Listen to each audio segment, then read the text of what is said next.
ready for the 2026 general election. It's in the ballot production present.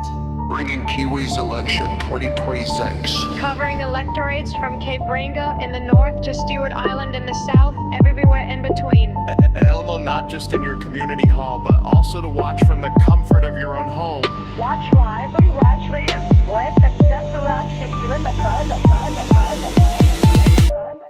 Let's It's in the Ballot bring you election 2026.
Covering electorates from Cape Reinga in the north to Stewart Island in the south and everywhere in between.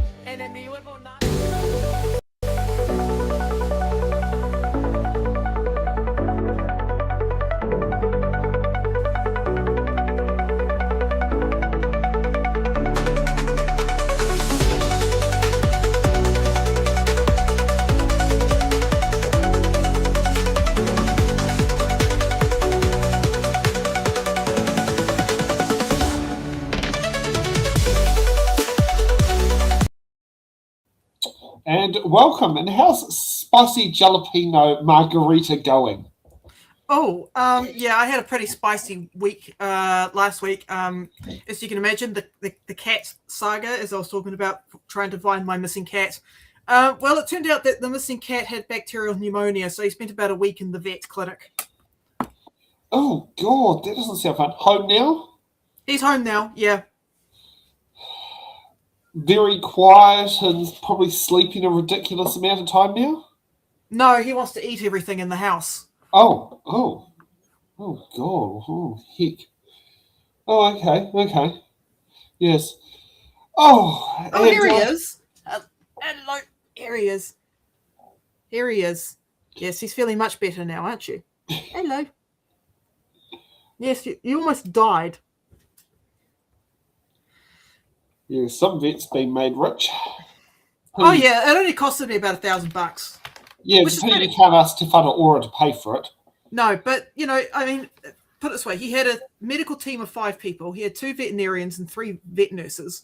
He was pretty much living there for about a week. He had a buffet put in front of him every day of the week. He had antibiotics shoved into him.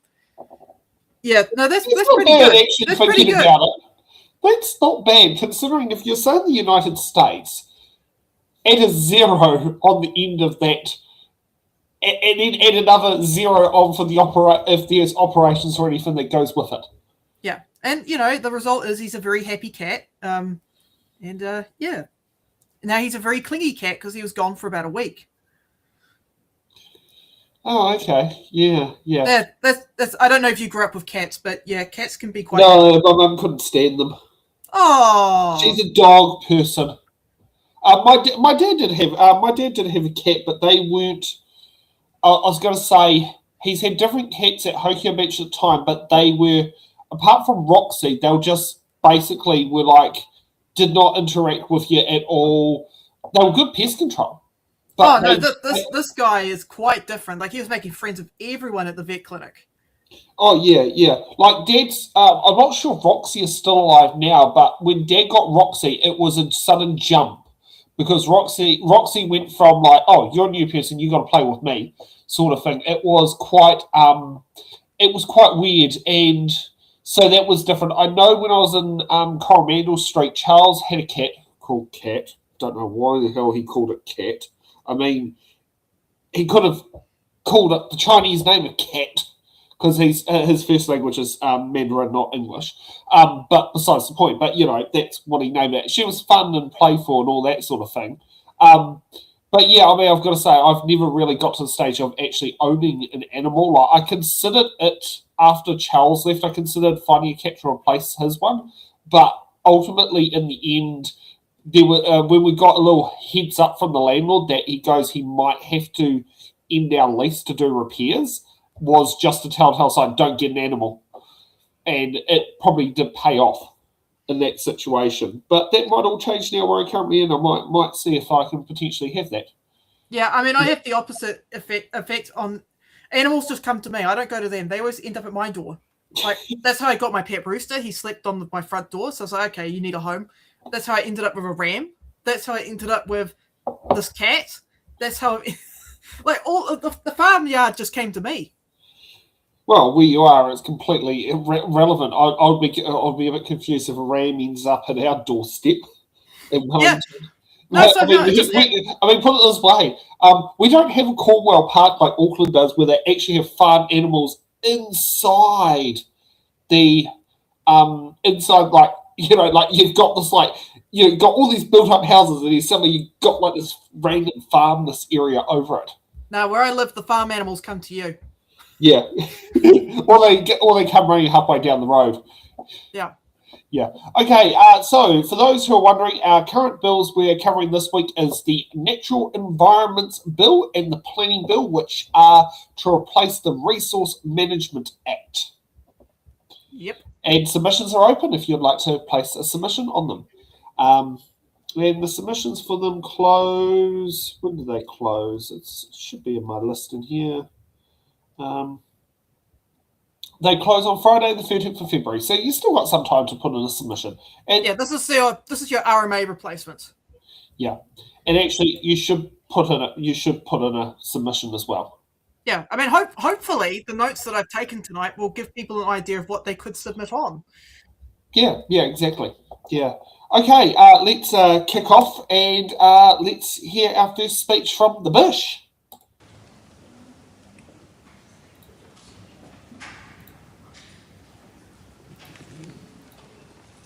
Members, the ayes are 102, the noes are 21. The question is agreed to. Hold on a moment. Sorry, got to reload the page. The thing I was using to monitor our speed, to play with our speed.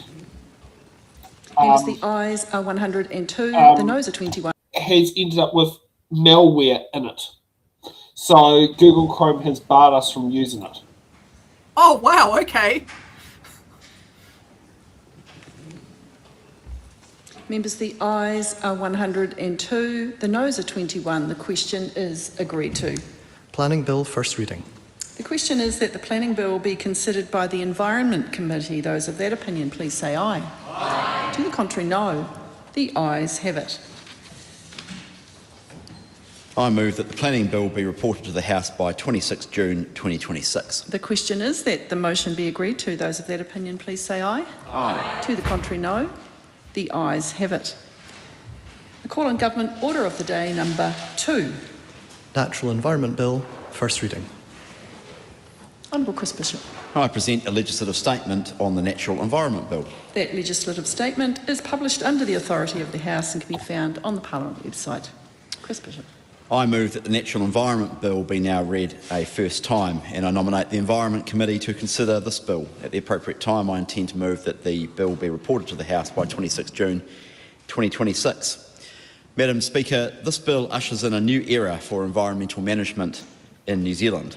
As I said in my remarks on the previous bill, the RMA has tried to do everything under one law: planning, environment, resource management, city and district plans.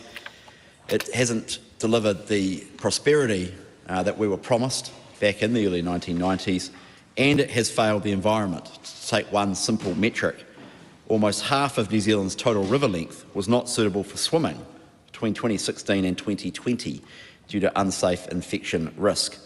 Take another example, in 2021, 68% of Indigenous freshwater-dependent bird species were threatened with extinction or at the risk of becoming threatened. Many of these species are found nowhere else in the world. That was in 2021. Historic land use decisions have left communities unnecessarily exposed to natural hazards, making the financial impact of disasters even worse. Cyclone Gabrielle caused $9 to $14.5 billion in damage to physical assets. So we are introducing, Madam Speaker, two clear focused pieces of legislation: the planning bill that we've just that the House has just voted on, and the natural environment bill. The two bills work hand in hand, and the purpose of the bill that we're talking about is to establish a framework for the use, protection and enhancement of the natural environment. These bills are the country's opportunity to break free from a system that has shackled us with complexity, duplication, red tape and uncertainty and confused accountability and decision making. So we are intending to fundamentally change how environmental decisions are made. The Natural Environment Bill follows a deliberate hierarchy, and I don't want to recanvass what was talked about during the last debate, but the funnel that I talked about in the Planning Bill channels decision making from national goals down to local actions. We intend the same to work when it comes to the environment. The new system starts with clear goals that focus the system at the top and are then refined through the layers. And if I could just make one comment in relation to the last debate, it was a little bit, I've got to say, disappointing to hear the Greens say that they liked much of what was in the bill, but they had an issue with the wording of the goals and the hierarchy of the goals. Well, fair enough. Nothing's perfect.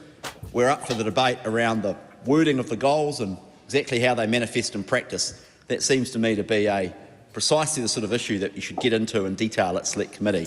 So despite Julianne Genter saying she thought much of what was in the planning bill was really good, and I suspect she'd say the same about the Natural Environment Bill, they voted against it anyway, which I think says it all really, that the Greens are ultimately the party of protest, not a responsible party of government.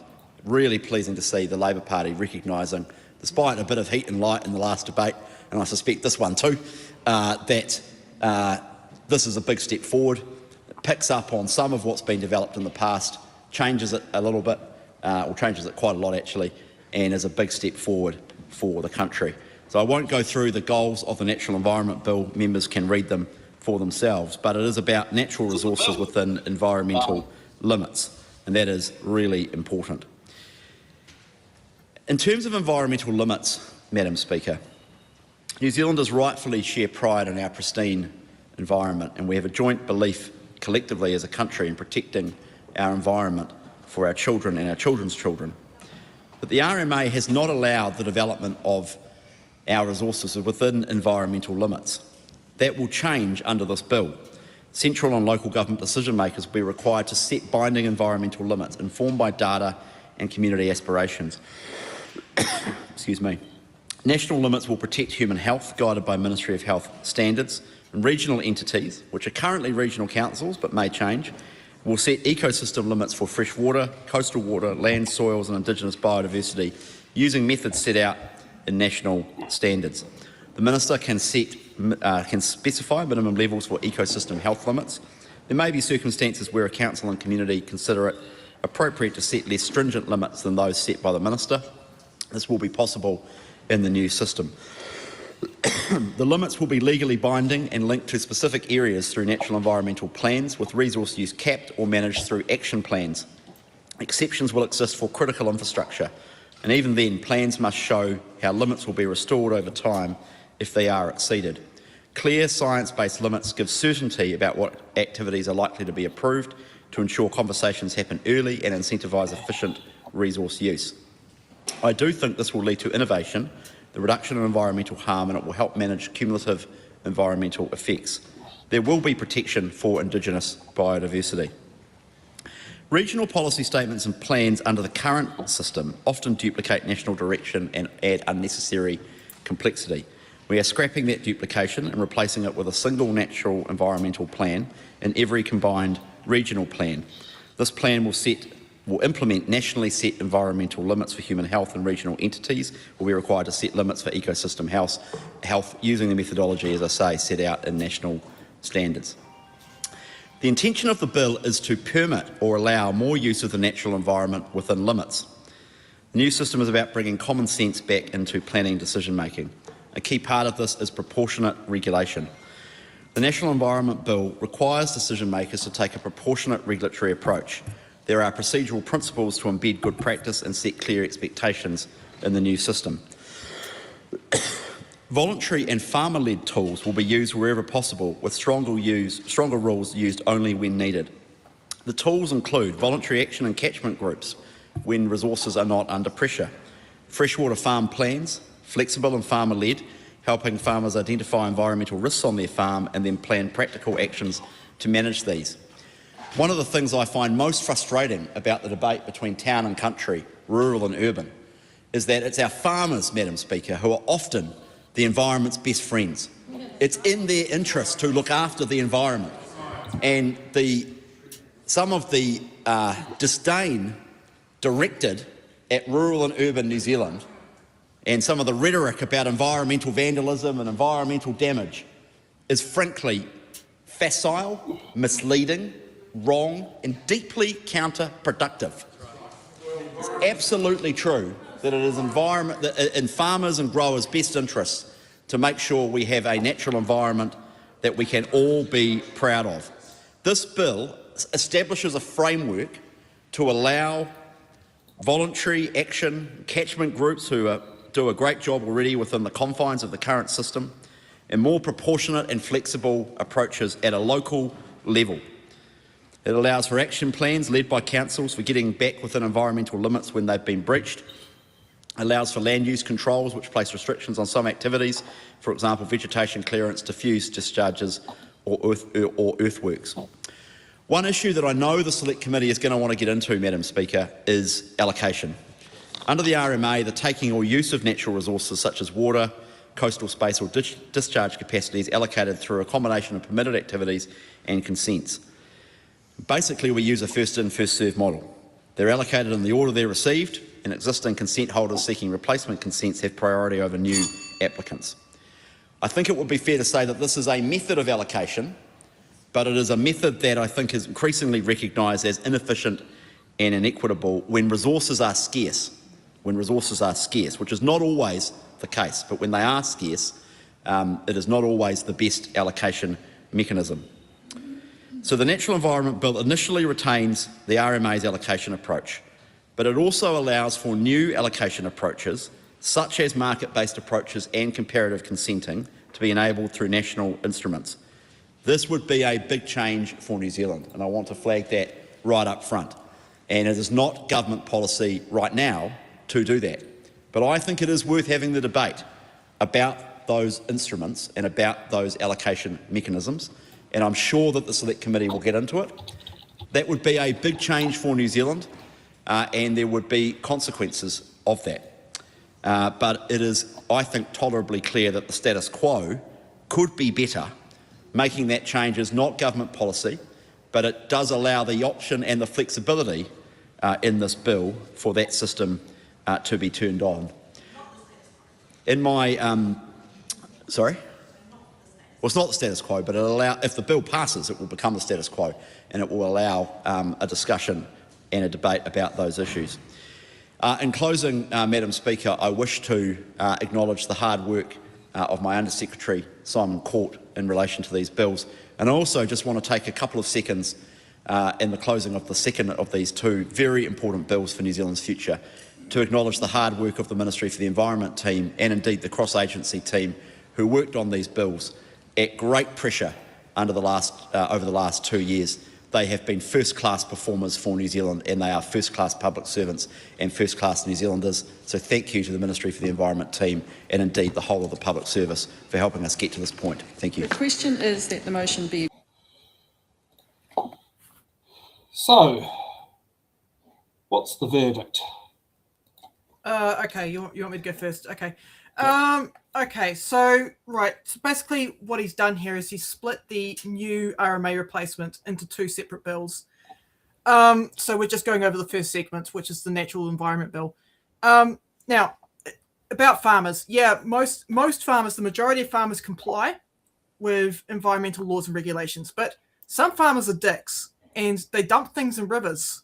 That's why we need regulations. I don't know if anyone has seen the dead eels up in Moorhaka, but that's up near where my hapu is, up in that valley, that area there. So, there is a reason why we need things like environmental protections. Now, to be fair to Chris Bishop, he's not arguing against environmental protections. I just found him going, stop beating up on farmers. We should not be rewarding farmers who do horrible things, like dump things into waterways they shouldn't be dumping. Exactly. Don't give them a free ride. They should be held very accountable for damaging the environment, not just for the native wildlife, but also for other farmers and for other people that utilize the water. Now I'll just break down some of the claims that he went over. So it's the claim has been put out there that there is going to be a promised 14.8 billion in savings for administrative and compliance costs. However, this is only for administrative and compliance costs and excludes impacts on actual environmental or social outcomes, which are likely more significant. So having gone over that regulatory impact statement, we don't know the full impact of what these bills are going to result in. So, which is probably the main reason why Julianne Genter was stood up in opposition to this, because we don't actually know. Because this was a rush piece of legislation, we don't know the impacts on actual environmental or social outcomes.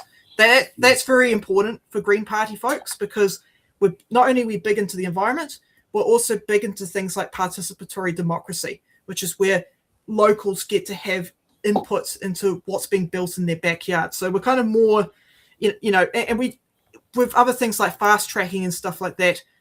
And then we've got rushed processes and bills, and it sounds great on paper. Like, look how much money the council's going to save, but those costs are going to be taken up by central government, and you've got to ask, well, central government, how are you going to make up for those costs? What services are you going to cut? Are you actually going to fund it, or is it an unfunded mandate, which means the council still is picking up the tab? Yeah.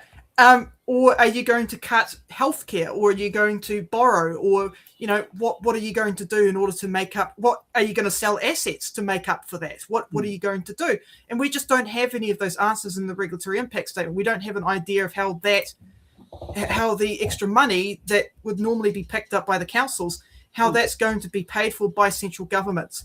And we have seen in the past that Luxon's kind of like, oh, we're not selling assets, not until next term. So if we get back in, so it does, when I see proposals like this, I go, how is this going to be funded for? What's going to be cut in order to make it work?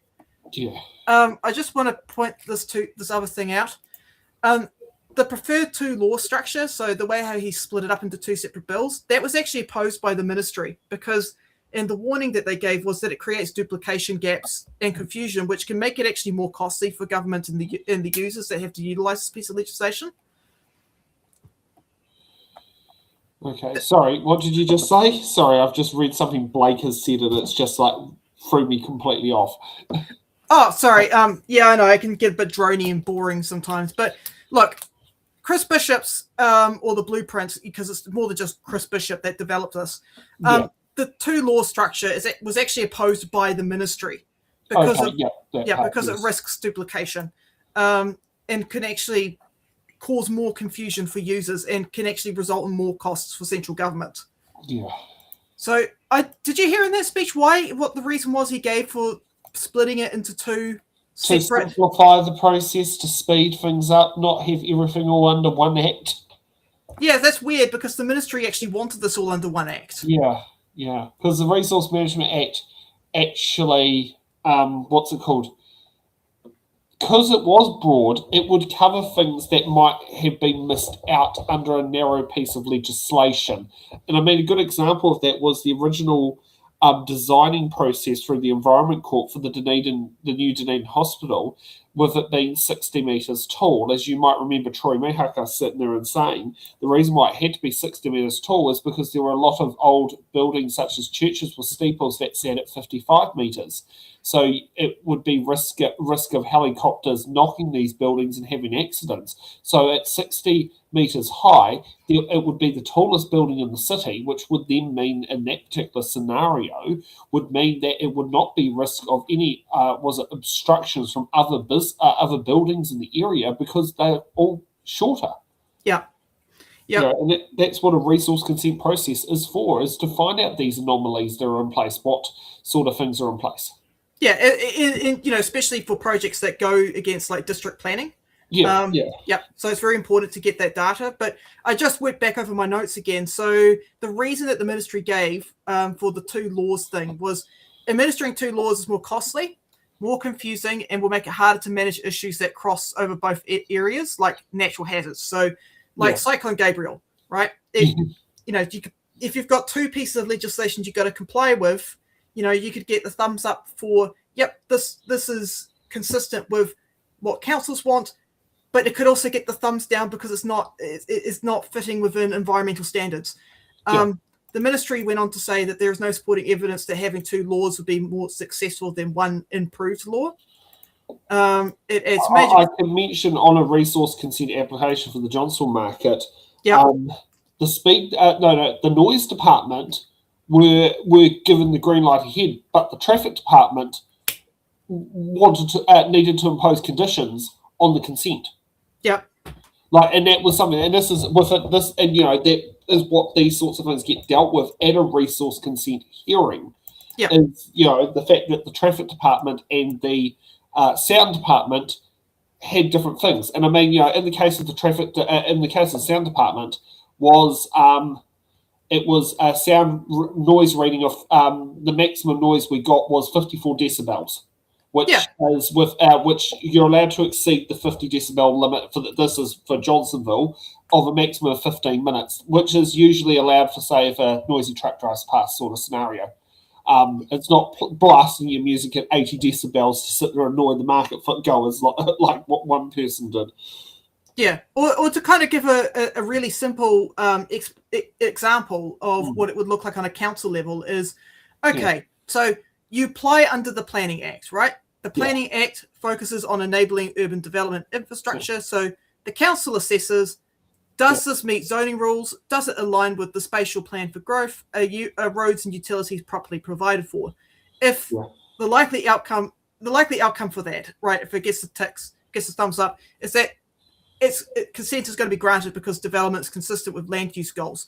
But if you were to apply step 2, if you were to follow up on that and apply under the Natural Environment Act, which focuses on protecting freshwater and biodiversity, a different team within the same council or a different agency will assess, will stormwater pollute the river? Does it harm fish, spawning areas? Is there enough capacity at the sewage treatment plant? That's right. Does it comply with freshwater quality limits? I think it's 2 of the 3 South Wairarapa towns have sewage capacity like that. At the moment, they can't take on new housing development. I'm not sure. I think it's Greytown can, and I think it's Featherston and Martinborough can't, because the sludge ponds that were meant to be desludged weren't desludged. Yep. And that's where the Natural Environment Act would sit there and go, so the planning department might say, build the house. And Natural Environments go, but you can't connect it to the sewage because there isn't enough capacity for it. That's right. And of course, councils don't have the resources to make a new sewage plant or to add on to it or anything. Yeah. Yeah, exactly. It's not something you can do instantly. I mean, some councils are smart, like Rangitikei District Council is merging the Bulls and the Martin sewage treatment plants into one brand new plant because that was cheaper than trying to build 2 new treatment plants and build a 15k pipe. But that's just because they've hit a point where they've had to do the job. Greytown and Greytown, Featherston and Martinborough aren't at that particular point at this stage where at the moment their treatment plant's fine, but they can't take on new capacity. Yeah, which means can't take on new growth, which means you can't get new ratepayers into the council to help boost the books. Yeah, so I know what Julie and Jed here is referring to, because having gone over that there is a lot of good stuff in here. There is things that are going to be simpler, but it's those uncertainties and the rushed process and the lack of consultation with iwi Māori and other groups that makes us go, you haven't really done the groundwork required to really get this over the line. You can't just go, right, to select committee. That's when we consult everyone, because it's like, no, you need to do it properly. Yeah. Okay, shall we move on to our next MP, Rachel Brooking? Yep. Madam Speaker. Honourable Rachel Brooking. Thank you, Madam Speaker. And look, I will echo what the Minister just said about the very hard-working public servants involved in the creation of this bill and, of course, the legislation before it as well. And many of those people are the same people. I also want to touch on what the Minister was saying about environment and how the Resource Management Act has not done well for our environment. And I'm pleased to hear him say that, because I've heard the Prime Minister talk about these reforms only in growth terms. And if you just say yes, yes, yes, yes to everything, there is a consequence. And if you say yes to lots of sediment runoff, then your rivers are going to be polluted and run off into the coastal environment, and there will be no fish. You know, these are obvious consequences that we can see. So I was pleased that the Minister was talking about the importance of our taiao. However, I'm worried, I have many worries about this bill that I, like the other bill, we do want to take to the Select Committee and interrogate, and note the Minister's last remarks about allocation systems, again, something we looked at last time as well. The regulatory takings provisions also apply to biodiversity protections, and that is of grave concern to the Labour Party, because, of course, we face a biodiversity emergency, Mr Speaker, not just a climate change one, and of course the two are very interlinked. So we need to be doing the best that we can to not only maintain our biodiversity, and there is talk in these bills of offsetting, but to improve our biodiversity, Mr Speaker. And this bill does seem to lack ambition in this area of biodiversity. And I note that the Minister said, well, if the goals aren't right, then that's something that the Select Committee will look at, and that's certainly something that we are interested in, that is increasing the ambition for our biodiversity. I'm also concerned about some ability to avoid bottom lines where they're not met. The point of bottom lines is that you have to meet them. And of course, where those bottom lines are set is of foremost importance. And those processes are out of this primary legislation and will be done through secondary instruments. So we do need to make sure that we have the settings right. And I'm not sure that they are right in these bills, particularly as they relate to environmental bottom lines being set at the regional level and there being no national environmental bottom lines, that the national bottom lines relate to human health. It's another issue.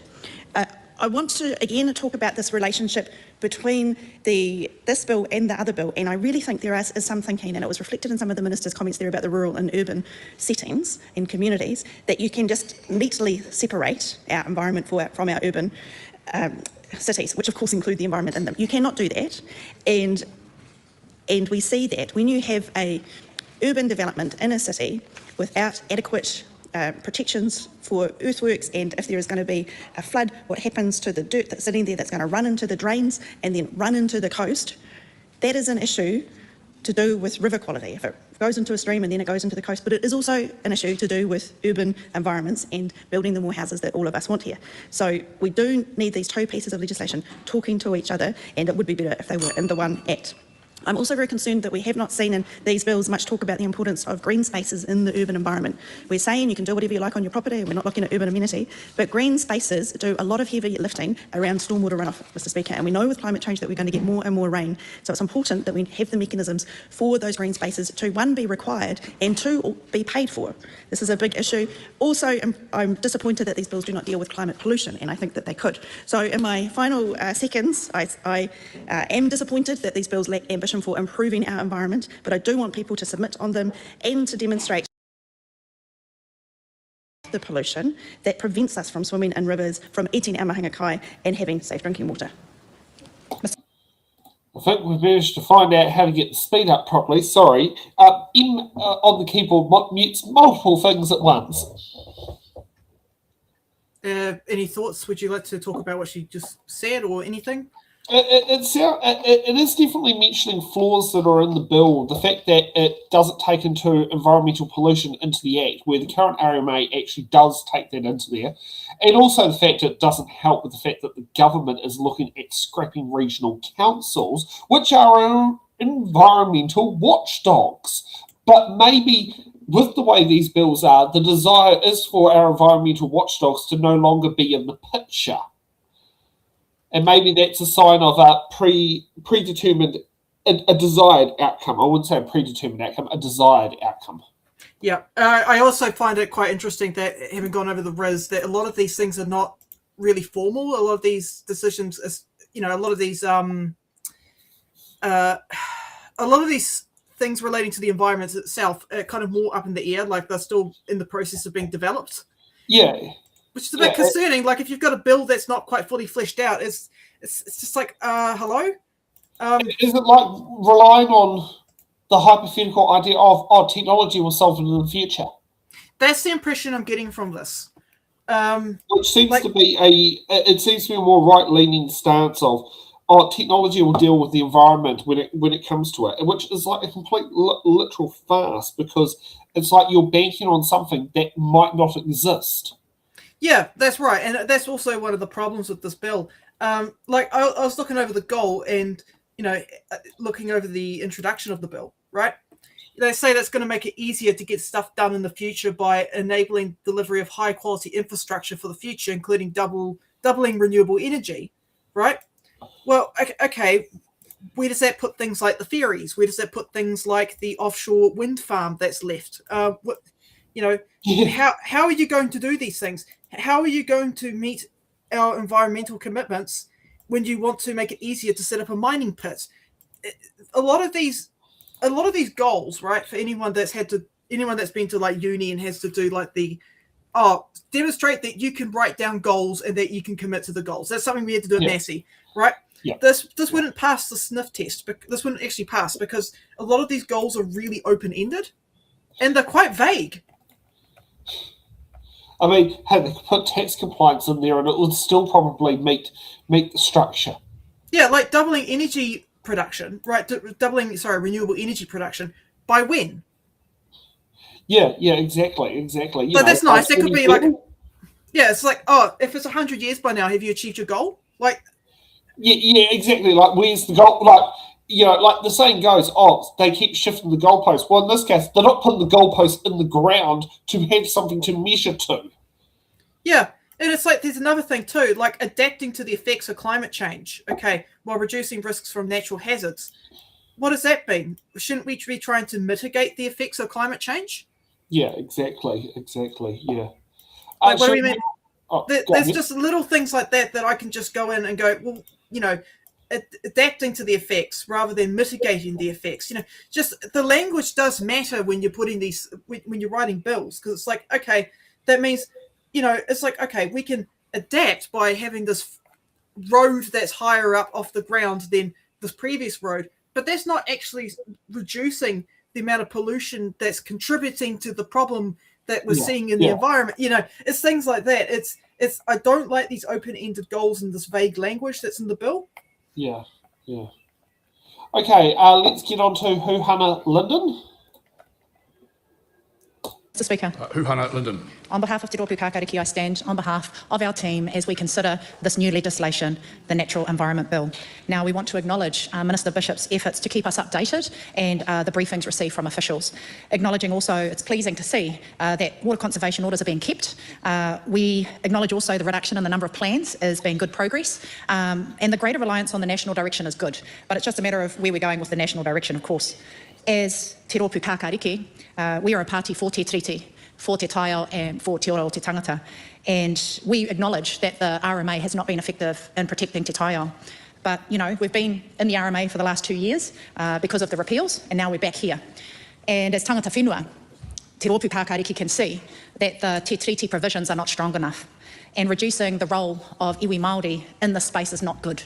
Iwi Māori have been engaging for decades in the RMA, and as marae, as hapu and iwi, we are very used to that system and saw many layers and many examples of input from iwi Māori and haukainga.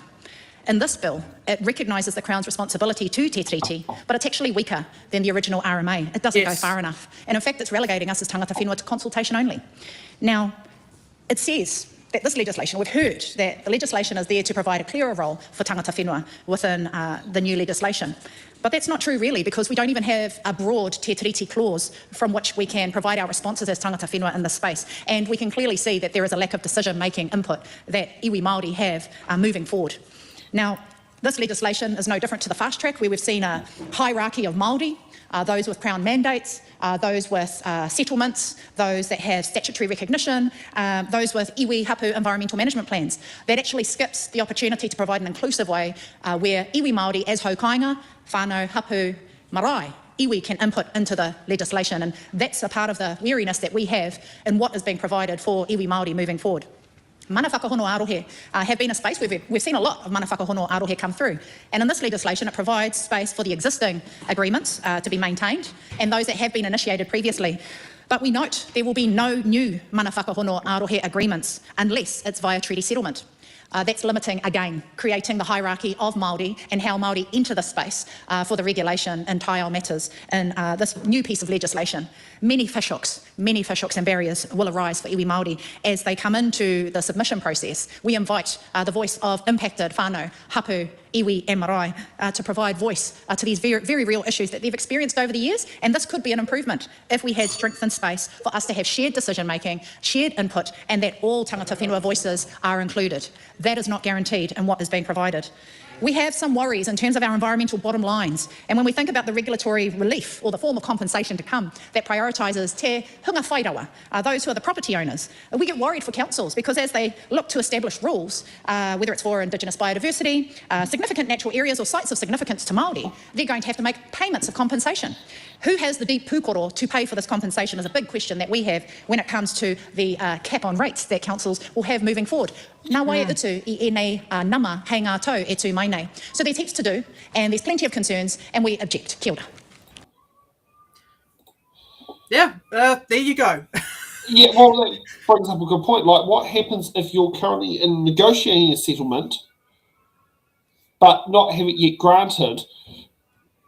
So that creates a bit of an issue for advisory capacity. But what happens if, say, a council goes beyond that advisory capacity and let local mana whenua actually be part of the decision making, just like the RMA, and then say a big corporation comes in and goes, I don't like that. I gave David Seymour some backhanders, so I'm going to sue the council because they were naughty, naughty, naughty because they expressed the wrong form of freedoms and local discretionary tools, mate, and I don't like that. Yeah, so who wins here? Is it the people, is it the local people on the ground, or is it the corporation? Yeah, you know, and it's this act designed to help the corporations at the cost of the people. Yeah, and the cost of the ratepayers. The other thing too that the RIS went over time and time again is that there was inadequate consultation or due to limited opportunity to engage with iwi Māori because it was a rushed process. Yeah. So when I looked at, the cost-benefit analysis, they said that, Māori as users will save $328 million in compliance costs. The core risk is the system's property rights focus clashes with treaty obligations, just like what you were saying before, which potentially will override collective Māori rights. So, what happens when you got a local iwi that also not just consults with the local Māori, but consults with the local non-Māori who are part of the community to get the broader picture, who are on the same page. Yeah, that's right. I mean, I look at the windmill farm that some of the locals have been really upset about. But that local windmill farm was done not only in consultation with iwi, but it was also done in consultation with our town, Eki Tahuna. There was a full thing that went out for consultation, right? And that's really important.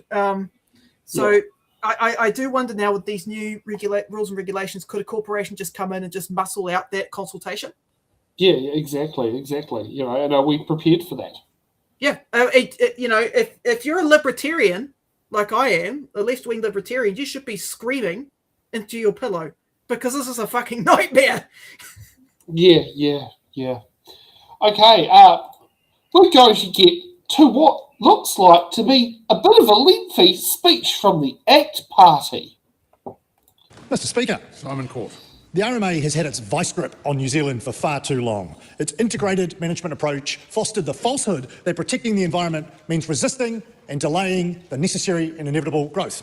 This Natural Environment Bill instead recognises the need for targeted legislation to protect the environment, not by resisting growth, but instead setting clear rules so that growth occurs within environmental limits. Intentionally focused on quite different matters, there are core consistencies with the planning bill, however, that reflect the common need for a paradigm shift away from the culture of can'ts to a culture of can-dos.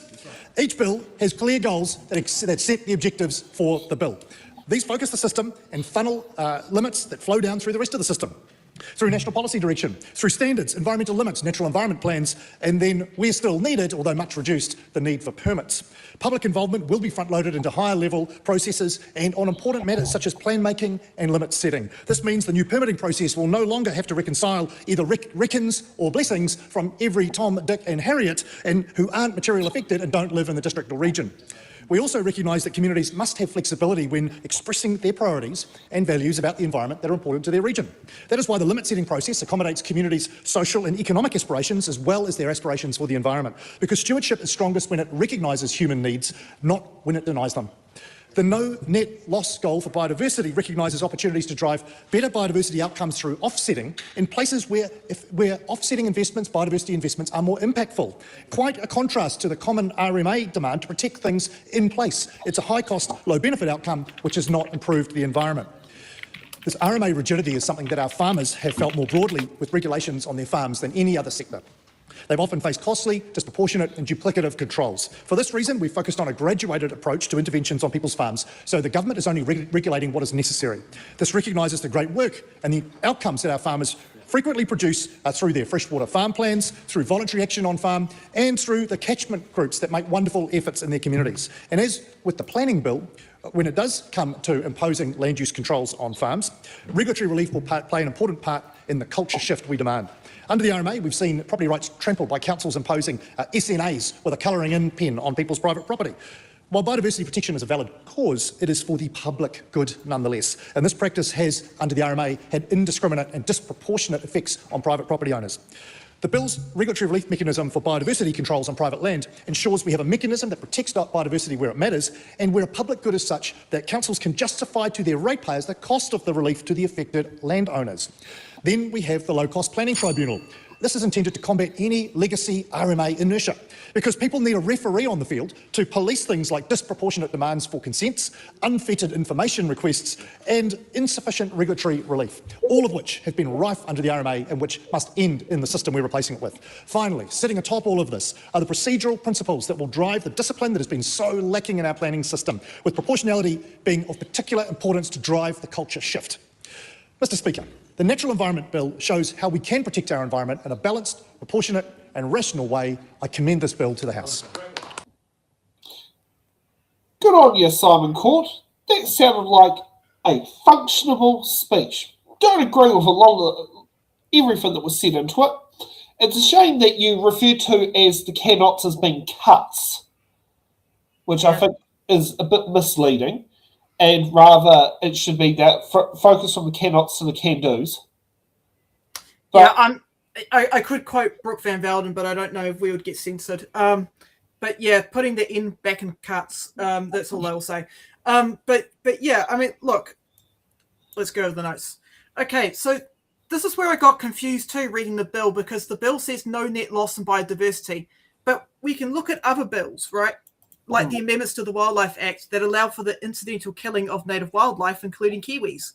And we've got, we've got mining operations that in development of roads and stuff like that, that will directly impact their natural habitats, like mining operations such as those proposed on the West Coast, Denniston Plateau, destroy habitat of threatened species, like our great spotted kiwi. Yeah. So, you talk about no net loss.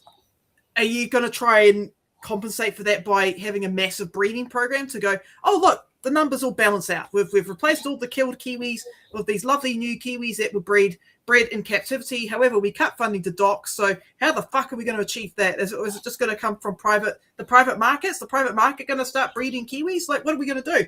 Like, my God, I know that's a right-wing libertarian. Maybe they're going to sit there and say Wellington ratepayers are going to pay for it with Wellington Zoo and Zealandia doing the breeding. Yeah, I'm sure my brother Zach would have quite a few things to say about that. He works at Pukaha. He works with Kiwi. But anyways, Yeah. But yeah, so go on to his other points, right? The 14.8 billion savings figures that Simons rely on is highly uncertain and excludes environmental costs, right? The RIS didn't look at the environmental costs with this bill. The regulatory relief that he talked about is a major unfunded liability. And will that result in increased insurance premiums? Exactly, yes. I suspect it will increase the rate of insurance, especially for those living in farming communities. But, you know, asking how... I have to ask, how will central government's net 1.58 billion cost? So that's 444 million in setup and 1.14 billion ongoing. How's that going to be paid for? How are they going to pay for that? With monopoly money? I have no fucking idea. I think they're going to pay for it with monopoly money. Yeah, it's just like... And you're going to hope they get a lot of chance and community chest cards out. Are they going to sell assets? Go to jail, do not pass go, do not collect $200. Like, look, we could probably pay for this if they just legalized weed, like good libertarians should. Like, I'm a left-wing libertarian, legalize the weed. We can get a lot of tax revenue off that. Sounds like a great plan, yeah. Okay, let's get on to Mark Patterson. Speaker. The Honourable Mark Patterson. I rise to offer New Zealand First's full-hearted support for this Natural Environment Bill. Today we do start the process of untackling our primary sector and the rural communities that depend on them. And in case anyone is under any doubt in this House how important that is, the Sophie report, the situation outlook for primary industries this morning, 83%, Grant McCullum's holding it up, 83% of New Zealand's merchandise exports, some $62 billion. It does not get bigger than that for New Zealand, so we have to have a planning system that is fit for purpose. And their RMA was not that. It may have been at one point and a well-meaning document and well-intended, but it has metastasised into a planning behemoth, a labyrinth of complex rules and interpretations, some 100 plans across the country. It has been the biggest issue, actually, when we're out and about talking to farmers. The absolute frustration, Mr. Speaker, it's absolutely perplexed as how they were going to get through the system. Tens of thousands of dollars, years in some cases, spurious disputes and complaints holding up processes. There was quite a, David Clark was quite outspoken about this. He was brave enough to come out and put his actual situation into the media to show the general public what it was. And many of us know David, many of us have been on his farm. He is probably one of the best, if not the best, arable farmer in Canterbury, unable to get through a system. And paradoxically, the only way he probably could have got through under the old system or the current system before we made our changes the other day to roll over in a preliminary matter, the only way I could have got through was converting to dairy. So the rules had completely broken. So tens of thousands of dollars, opaque, a lot of duplication of administration, enormous frustration. There was impingement on property rights, and SNAs had been referenced where councils, even if they didn't want to, had to come on and identify areas that may or may not be SNAs. And that land could essentially be confiscated. Farmers were not in a position to argue about that. You know, if it's an SNA, it's an SNA. Some of them looked pretty like just a little bit of scrub and manuka, but nevertheless, if they're an SNA, and this legislation would allow us to compensate. I think the Select Committee needs to look at that, and I've heard the opposition look at it, where those thresholds are. We don't want to get into a point where we can be extorted as government, either in the heritage or in the biodiversity space, but there is some room to move there, where if you have had a property right taken, that you might be compensated by no rates, for example, on that particular block of land. The new rules set the national directions. They must much clearer. There's still regional plans that will sit under that, 17 regional plans where there is a degree of flexibility, and there needs to be. Again, in Canterbury, we had the ridiculous situation where the natural water coming out of the bush in the hills was at a higher level than the current national bottom lines. It was completely unobtainable, and that's just dispiriting to those farmers and landowners who really did want to maintain their environment, but we're in an impossible situation. So there is some flexibility there. There is a planning tribunal for a triage. And of course, we know there's so much good work going on in our catchment groups, the Kiwi2 trusts, and farmers will have freshwater farm plans. So there's certainly still checks and balances there, and they will be auditable. The one thing I did want to flag too, New Zealand First has caution around the market base for allocation, or the market allocation system. That has been, frankly, a disaster in places like the Murray-Darling Basin in Australia and parts of America. So the Select Committee will have to look at that very, very carefully. I know that's within the farming sector, that's also pretty controversial, and the Select Committee will get a range of views on that. So I think we need to be really cautious. We're not going down a Milton Freeman path that doesn't actually work in practice. Yes! But New Zealand First is absolutely delighted to support this bill. Thank you. Oh God, you know what? Every time I listen to New Zealand First, I need to put on a neck brace because I get so much damn whiplash. Because, yeah, he was not wrong. We don't want our water resources to be going out to the highest bidder, but also at the same time, is this a time where, for all commercial gain, should it be royalties should be placed on it? Yeah, I mean, yeah, he made quite a number of really good points there. I just like the fact that he just shat on Milton Friedman, a guy that we should not apply to environmental resources, or you know, he's one of the granddaddies of trickle down economics. So a trickle down that somehow just doesn't go down. It doesn't go down. No, the trickle down defies gravity. I agree with Mark that consenting sucks. The consent process sucks. And now I need to put on my coalition blue-green hat or whatever. I don't have one, but anyways, because for once, actually no, multiple times I've agreed with NZ First. They bring up some good points. Mark Patterson, we probably agree with Mark Patterson more than we probably agree with the rest of the crew, because Mark Patterson is that, how do I call it? He's part of the Tracy Martin Remark part of New Zealand First that went when this new coalition came in, but he's the remnant from that previous era of New Zealand First we like. Look, can we just clone him? Because Shane Jones does my absolute bloody head in. But anyways, I agree with him that consenting has become more complex. The national monitoring system showed that the median time taken by local authorities to reach a decision on a consent application has actually increased by 50%. And that was from 2014 to 2015, and then again in 2018 to 19. So it's interesting because this is not necessarily the direct impact or the direct result of the RMA existing, right? There's other pieces of legislation that have come in and other constraints that have also come in and other different cultural changes that have occurred that has made the consenting process longer and costs more, right? That's what I found reading it. So the time taken by local authorities to reach a decision on consent applications for infrastructure projects has increased by a whopping 150%. So, and that was between 2010 to 14 compared to 2015 to 19. So why is this happening? Well, it's happening for three key reasons, right? Councils are considering a wider range of potential impacts from infrastructure projects. That's the first one. Yeah. 2, councils are requiring more evidence about those impacts. Okay. And 3, communities have less tolerance of impacts. So I can give you an example. Like consents for marine dredging now require support analysis and potential mitigation steps on the impact of noise on marine life, which is an impact that wasn't well understood until recently. So as we get more data coming through about, okay, this could have a negative impact on our wildlife or negative impact on people or a negative impact on te tiriti relations, if that results in more time having to be taken to get additional data to understand where the costs and benefits are, what are the risks, what are the long-term impacts, right? So it's become more complicated, but that's not necessarily because of the RMA. That's more or less that is due to just more data coming out, right? Yeah, exactly. Yes, and that is something that has come up. Dredging is a great example of like people go, oh, we used to dredge the water and we never had the flooding problems. Now we've got flooding problems because we stopped dredging the water. But at the same time, what was the dredging doing? That is the reason why we stopped dredging the rivers. Yeah. So unfortunately, the RMA does need replacing. No doubt about it, right? Because we need the Arms Act.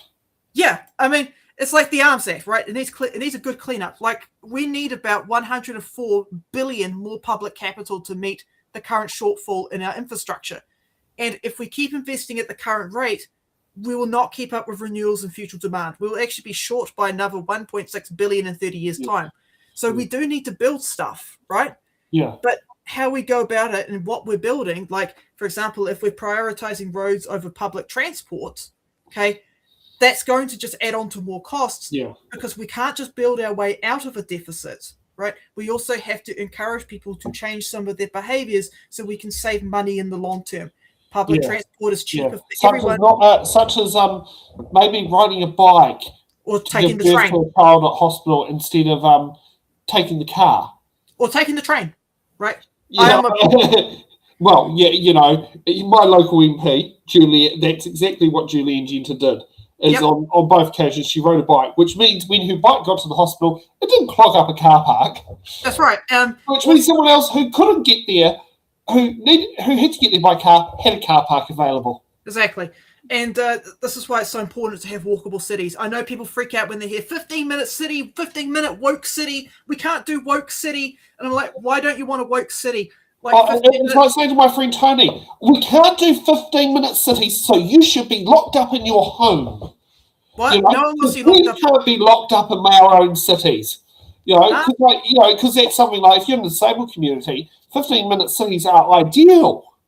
Absolutely. Like, you're not going to be locked up in your home. If anything, you're going to want to get out of your home. Everything's within 15 minutes walking distance. What are you talking about? Yeah, exactly. But you know how some people, how some people like they just, they see 15-minute cities, and I remember New Zealand First Law candidate trying to convince me that's the plan for Hamilton, that you wouldn't be able to get from Hamilton East to Hamilton West. Why not? Yeah, and it's like, but they haven't got there in the detail. Like that, you're dealing with conspiracy theory cases. I mean, we're still going to have buses and trains and light rail and bicycle lanes. Like, come on, we can just have things. Don't you want things closer to you? Like, technically, the supermarket for me is only 10 minutes walk away. Don't you want to be able to walk to the supermarket within 10 minutes? Don't you want to be able to walk I can walk to my life. I mean, I'll be honest with you. New World, Newtown, I don't drive there. No. I remember one time coming back, driving home, getting out of the car and walking to the supermarket. Yeah. And I wasn't even home. Like, I just got home, sat there, locked up the car and walked to the supermarket because the supermarket is so close. Yeah. So again, we can't build our way out of a deficit, but we still need to invest in public infrastructure, and we can invest in public infrastructure that in the long term saves money. Like your trains, like your bus lanes, like your bicycle lanes, people that encourage people to use cost-effective modes of transport. That's just one example. We could look at flats, for example, so or social housing, multi-dwelling developments. Yeah, multi-dwelling developments. Things like that. Maybe we could get that MP across the electoral boundary in Mount Cook, Tamiford Pool, to try and lobby Chris Bishop to get on with Arlington. Yeah. Actually, she's already been doing that, but, besides the point, maybe it's a bit more time on there. I do like this comment here. Lol, walking hills suck. Yes, I know that. That's what... I know that. Because I know when I lived in Owen Street, I would walk Owen Street, I'll walk out behind the hospital, down Hospital Road and along Adelaide Road. When I came back, I used to walk along Adelaide Road, down Ridderford Street, through Newtown School, up Wilson Street, back into Owen Street. Hey, look, here's the plus side. You don't need a gym membership if you're walking those hills. You could be even running up those hills to Cape Bush, Oh, God, yes, yeah. Okay, let's get on to Debbie Ngārewa Packer. Debbie Ngārewa Packer. I think when we have legislation come to the House, it's really important that we test those who it most affects on how it's going to land, if it's going to land at all. And certainly hearing from Tainui, this bill is a flop. And when we have someone as esteemed and illustrious as Tainui, who have said, actually, we're so upset by it, we're going to go to court, it does caution on what the government's agenda is really going to be. The bill has been sold to the nation as a reset, like a clean break from the RMA, but in fact, it may be for some, but it's a modern system that's going to protect some. But for Māori, for iwi, for hapu, for mana whenua, for grassroots communities, the real question is who's going to hold the power and who bears the risk? Because certainly that's some of the questions that we've been hearing. What the bill is really doing is, at the heart, the Natural Environment Bill centralising control. And so it replaces local decision-making with a funnel that starts at, guess where, Wellington. And we've got ministers that are setting national limits. National policy direction are being shaped by these ministers. Regional plans are locked in decisions for 30 plus years. There's all sorts of things that really alert iwi. And when we've got that kind of, I guess, narrative coming out, and we're going to be in a situation where we don't get to challenge bad projects and things, and the bars all being messed up, it is really concerning that a bill of this nature is adversely affecting iwi who are being seen as the economic solution for this nation, who lead with great partnerships, who have shown goodwill and great relationships with many a government, including reaching out to this one here. And where we've got vague language where Māori rights are being tweaked, again, as I said earlier, the uncertainty that's at risk here, it's really hard to understand who's going to, well, it's really easy, to be honest, to understand who's going to be able to benefit from this and who's not. So the bill includes a whole lot of environmental limits, but again, we emphasise to our whānau out there that those limits have been determined by ministers. And while ministers can override councils and intervene in plans, environmental protection then becomes worryingly political.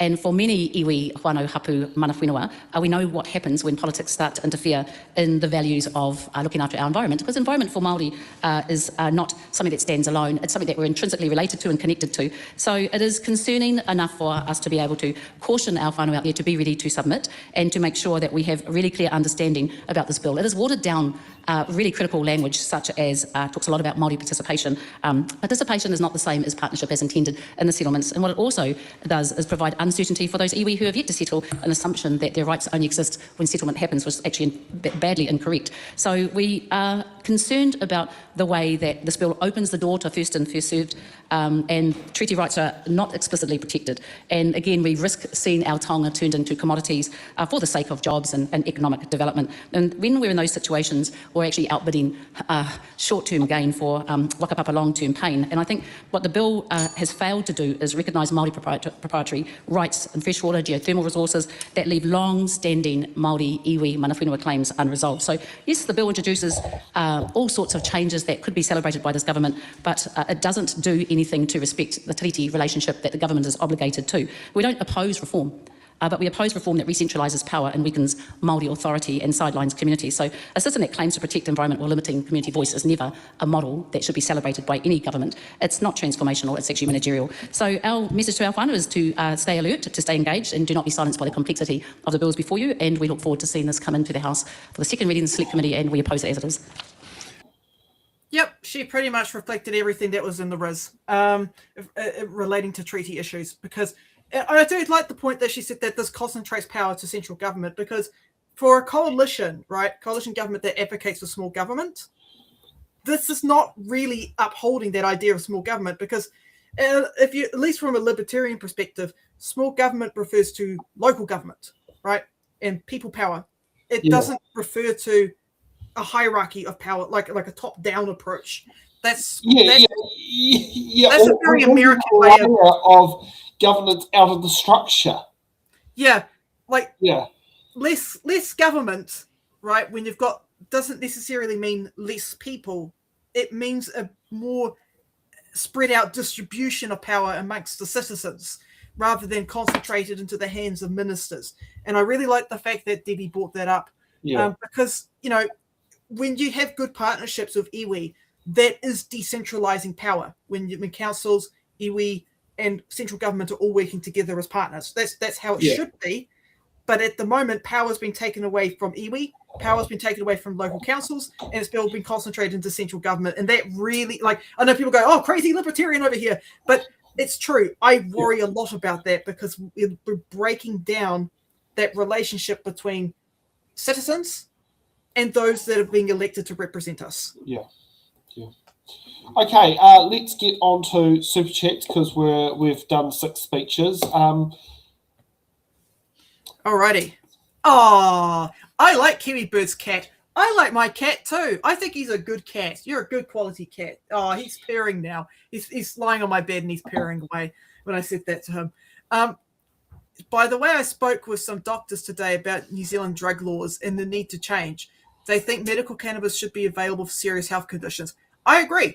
I don't think the government should really be standing in the way between a doctor and their patient, unless, of course, they've got data to show, like empirical evidence to show that, hey, a certain medication could cause more harm than good. And more from Lord Alex's super chats. Chris Bishop on Facebook the other day answering concerns about the Gilbert Bush and Seta Nostra Park on Petone Granite. People are not happy with the route and the project being fast-tracked. And I was like, I can also confirm from reading in the Newlands community groups on Facebook, some people want to object to it is because Newlands won't have its own on-off ramp or connection into it. Not like they realised they could put in a submission that could put that in there. And it would be very logical if you could sit there and link it into, have it link up with Woodridge Road anyway. But considering Woodridge Road is meant to ultimately connect up to Granada Drive, who knows when that's going to happen. I mean, it took 30 years from when Winchester Road East actually connected up to Mark Ave. So, and that's just me, local knowledge. I can tell you, Laura's probably thinking like, what's the name of these streets? Where are these streets? Yeah. Yeah. So that is local knowledge there of me, of knowing the area. And yes, I do with my work. I do frequently drive along Woodridge Drive, Granada Drive, and Mark Ave. And I remember going a lot to Guadalupe Crescent, which I quite often do now. Yeah. Anyway, thank you so much for the $20 in super chats. Yes, and thank you very much appreciated. Yeah. So okay, so let's now I've just got to do this whole refresh thing because it's trying to get used to a new speed control system. Okay, so let's get on to the other piece of legislation known as the planning bill. Since we've just finished with the natural environments one, and let's get off to the bush. Is open to doing business with our friends around the world. Speaker, I present a legislative statement for the planning bill. That legislative statement is published under the authority of the House and can be found on the Parliament website. The Honourable Chris Bishop. I move that the planning bill be now read a first time, and I nominate the Environment Committee to consider the bill. At the appropriate time, I intend to move that the bill be reported to the House by 26 June 2026. And for the avoidance of doubt, that is beyond the 6-month window. I'm not seeking to shorten the report back, but I think it will give the committee a bit of extra time, just with the way the House schedule is looking for next year, to consider things properly and for full consideration. Mr Speaker, I am genuinely very proud to be here moving this first reading, and it is the culmination just before Christmas of 2 years of hard work, along with many ministers in the government and of course my erstwhile Under-Secretary Simon Court from the ACT Party. This has been very much a team effort across the coalition when it comes to planning and environmental reform, and we have worked together cohesively and coherently. I think it is now understood, sir, that for 30 years or so the RMA has tried to do everything in one law. Planning, resource management, environmental protection. It simply hasn't worked. The RMA is the root cause of our housing crisis. It's made it difficult and expensive to build infrastructure and energy projects we need. It's tied farmers and growers up in red tape, and it has not protected the environment. These bills that we are debating today, the planning bill before us right now and the natural environment bill, are the opportunity for New Zealand to unshackle itself from a failed system. We are going to, through this bill in particular, restore the freedom for New Zealanders to shape their own future by that radical concept to some known as property rights. And it was interesting, Mr Speaker, I did a morning report interview last week, and Corin Dan, the interviewer, said, well, this is all interesting and very radical. Why are property rights important? I was a bit struck dumb for a few seconds, because in a funny way, it's so intuitively obvious why property rights are important that I was a bit taken aback. Property rights are important because they are the foundation of a market economy. It is difficult to have a proper price mechanism and the allocation of goods and resources based around price without sound property.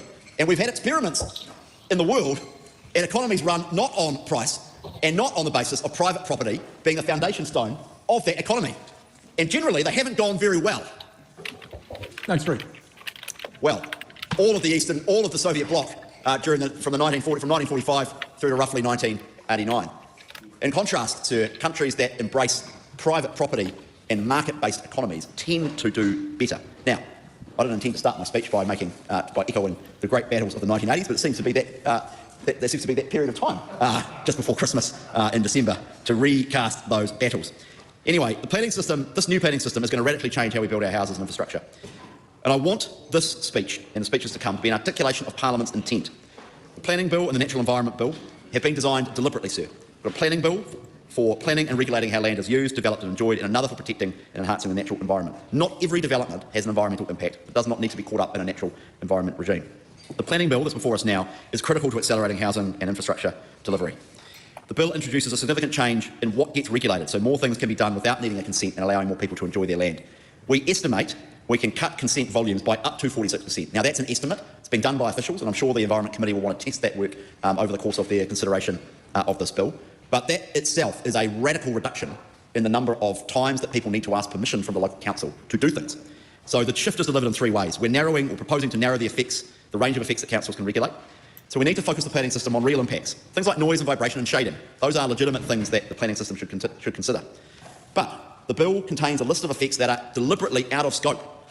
Interior changes, apartment layouts, private views, things that do not affect others are out of scope. You need to get little council planners investigating every element of everyone's house. They need to lay off. The bill lifts the threshold for consent. Everyday projects like building a deck or a garage won't need a consent if they have no or less than minor effects. That is a change to the status quo. The bill introduces the framework for standardised zones and rules. We have 1,100 different zones currently in use in New Zealand, around 1,175 I'm advised, so we can introduce greater consistency nationwide. There are 100 plans prepared under the RMA. The bill will reduce that number to 17. Reduce the number of plans through regional combined plans, standardising content via national direction and standards will create a faster, more consistent planning process.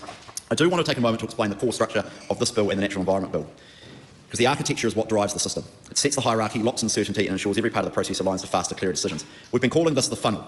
It's a clear, deliberate hierarchy, or a funnel, that clarifies decision-making from national goals down to local actions. The structure is designed to close the door on unnecessary relitigation and provide certainty. The new system starts with bills having a tightly defined purpose. This is quite a contrast from the RMA, which has a long and confusing purpose clause and requires everything to be looked at through a sustainable management lens. The purpose clauses in the Planning Bill and the Natural Environment Bill aim to avoid that. From there, the Planning Bill and the Natural Environment Bill have clear goals that set the objectives for the system. These focus the system. If it's not in the goals, it is not part of the new planning system. The goals do not have an inherent hierarchy within them. No goal is more important than another. The order does not indicate a hierarchy. So for the next High Court judge that considers this issue, once the bill is passed into law, there is no hierarchy. Members can see for themselves the goals of the Planning Bill. The goals we have devised are enabling and positively framed. This is done specifically and deliberately. We want people in the system to behave in that way.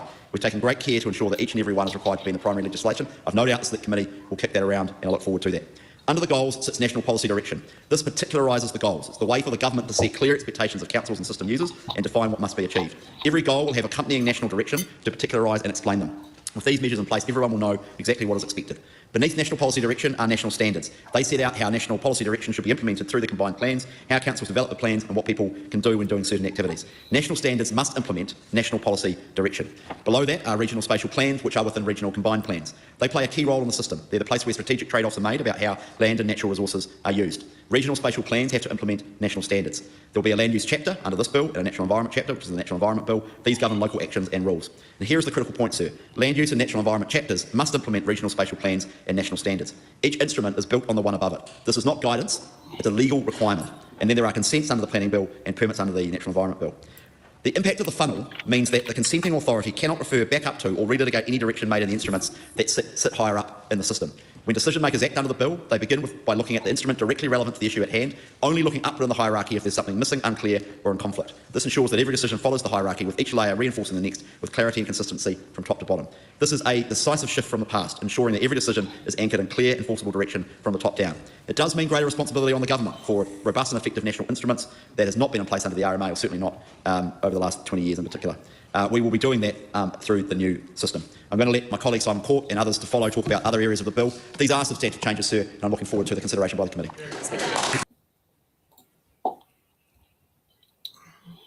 It sounds like they're taking a fair bit of things out of there, such as getting the council out of what carpet shade you had to sit there and have there, or whether you have tiles in the bathroom. But did you get that sort of impression? I got the impression that that Bishop doesn't understand how free markets work, and the fact that we have yes, you can have a socialist country and have a free market. Those two things are not incompatible. By the way, for the record, New Zealand is a mixed market economy. Exactly. And has been probably since the 80s, has been a true mixed market economy. Yeah, like we've got worker-owned co-ops in New Zealand. People can freak out and go, "Oh, that's a socialism." It's like, yeah, it's a socialism. Guess what? We're technically still functioning as a country. Fonterra literally is kind of like that. I wouldn't call it a worker-owned cooperative, but Fonterra is an example of a producer-owned cooperative. Yeah, we can look about private property. I'll put on my communist hat. There we go. Perfect. Okay, right. Now I've put on my made in China communist hat. Okay, so in socialism, the key difference between private property private property is defined as the means of productions like factories and large farms and mines, which is socially owned for collective benefit and for personal property. So you like your toothbrush, your clothes, and your home and car, which remains individually owned for personal use. So private property is not really a thing in socialism. So instead of having a privately owned farm, so Grant McCallum having his own farm, his own private property, that farm would actually be owned by the workers, right? The profits would be distributed by Grant's employees, who he claims he is not stealing wages from. Yeah, so basically it would be a worker-owned farm, okay? Yeah. So that's the difference. It's not a Grant McCallum-owned farm. That farm belongs to the farm hands that work the farm, right? They all have shares in the farm. That is socialism.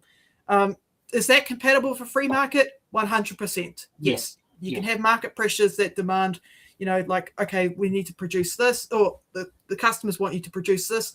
Go and produce that. Okay, we're going to... If we go deep down, back, right, this is going back into the, was it 70s? The Dairy Board of New Zealand was the agent for the car brand Lada, because the Soviet Union, they were cash poor but resource rich. So often in order to sell milk to Russia, we would exchange goods in return, and one of them was Lada cars. Yep. And that was something we had. Now, Ladas you won't see on the market now at all, because it's a thing of the Soviet Union, and Russia no longer is part of that, and it's evolved. But that was something that did actually happen in the form of, the New Zealand Dairy Board was the agent for the car brand Lada, which is sounds a bit weird, because dairy is meant to be agriculture, not farm. I mean, I wonder also at the same time, were they also the agent for the John Deere tractors and the Massey Ferguson tractors? Yeah, but yeah, I just want to point that out, because it kind of does my head in when neoliberals try to describe what socialism is, because it's like, it's about worker-owned businesses. It's not about government just does stuff and yay, we have a socialism. No, governments do stuff around the world. They're not socialist. It's just all about who owns what. That's the only. That's really it. It's not a hard concept. Anyways, getting back on the bill, I agree. Kind of still wearing my socialist hat. Why are we charging consent fees and stuff like that for people to improve their own personal property? Right, a house, something that you live in, that is your personal property. Why do you need resource consents for a new deck?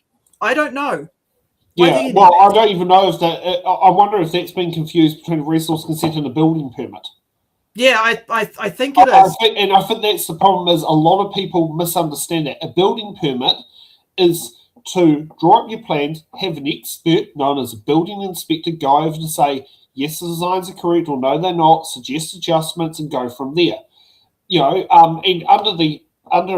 for building permits, if it was less than a metre high, it wouldn't necessarily need a building permit structure to be done.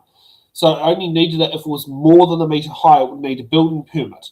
Yeah, because no one wants to fall through a deck and break their leg, right? Yeah, and I mean, and what would come in is you'll have the inspection go through to say that the deck and sign it off. And I wonder if a lot of people mistake building permits for full-scale resource consents.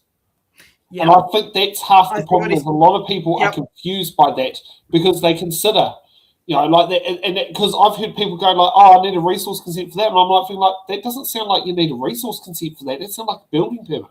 And a building permit is making sure that your structure is safe and will live to the expected lifetime of the product. Is meant to last. I mean, average dwelling size is meant to have an estimated life of 50 years.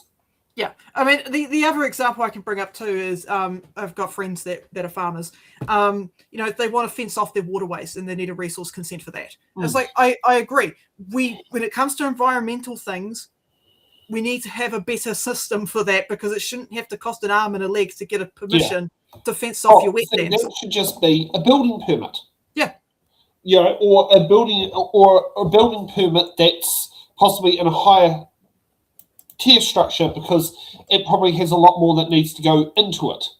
Yeah, you need to have someone that can assess it environmentally. Like, okay, and we're making sure we're not building the fence. You're getting, was it instead of just having a building inspector out there, you might have to have two people out there for different expertise to go into to also assess things like the runoff, whether there's planting along there, which I do also can tell you, many regional councils will give you the plants free of charge to put along your stream as part of fencing in your waterways.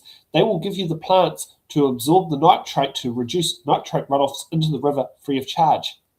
Yeah, I'm just looking at the people that are watching now. I think I scared off a bunch of people as soon as I put this hat on. Maybe if I take it off, more people come back. Who knows?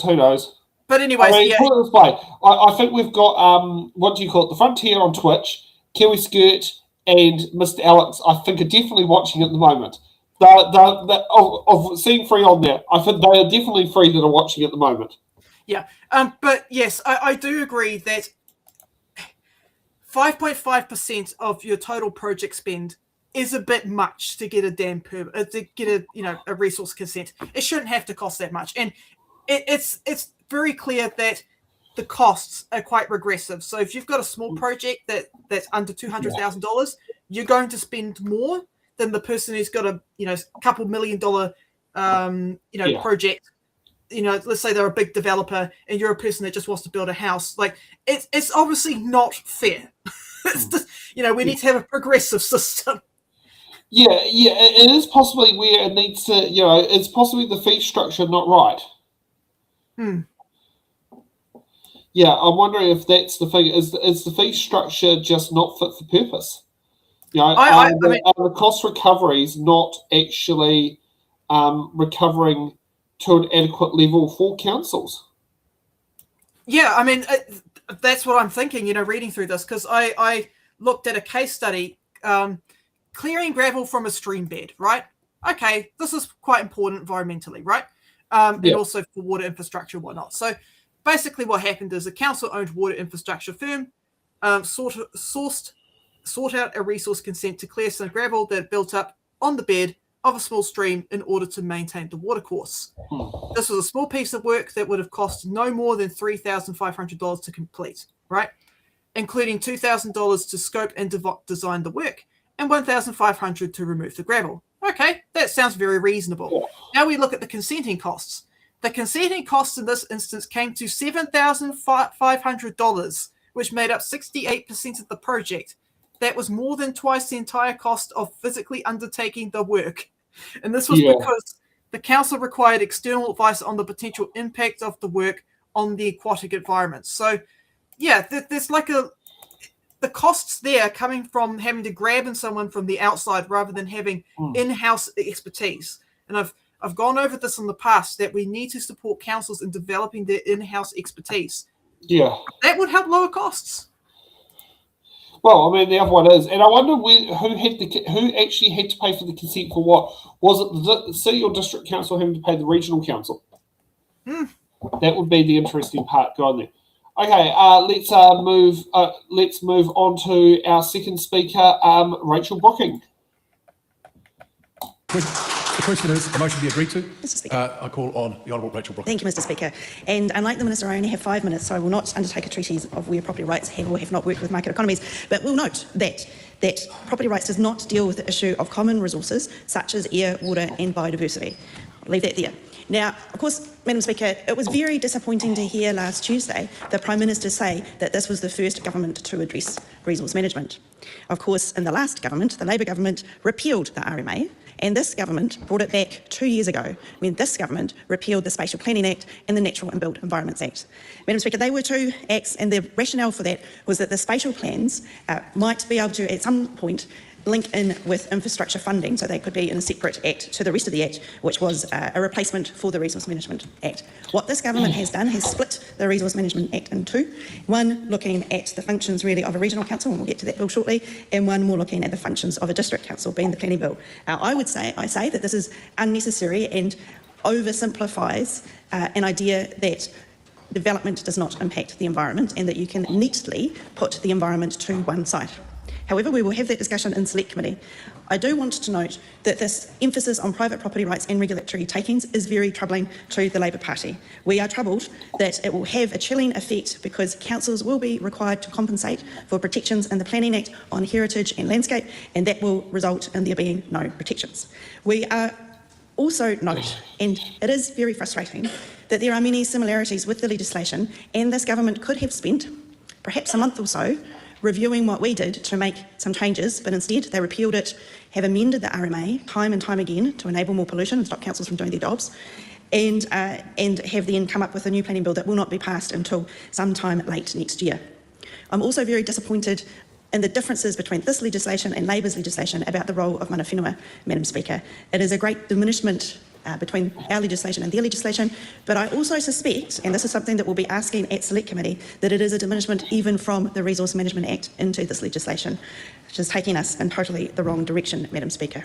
But I will now turn to many similarities in terms of the importance of spatial plans, the importance of moving a lot of the GDP in the system away from consent by consent decisions up into the plans and into the national direction, the efficiencies that can be gained from not considering urban amenity. These are things that we also did, having the plans, having one plan. You can argue about the chapters and things in the plans per region and keeping it at that regional scale with the councils working together. These are all similarities. Having stronger compliance, monitoring enforcement, these are good things as well. So there is a lot that this government has replicated in these plans, but obviously with some very important differences that we will discuss at the Select Committee. Talking of the Select Committee, it's going to the Environment Select Committee, that is good, and I very much hope that the government members will enable a longer time for submissions, given that this is going over the Christmas break.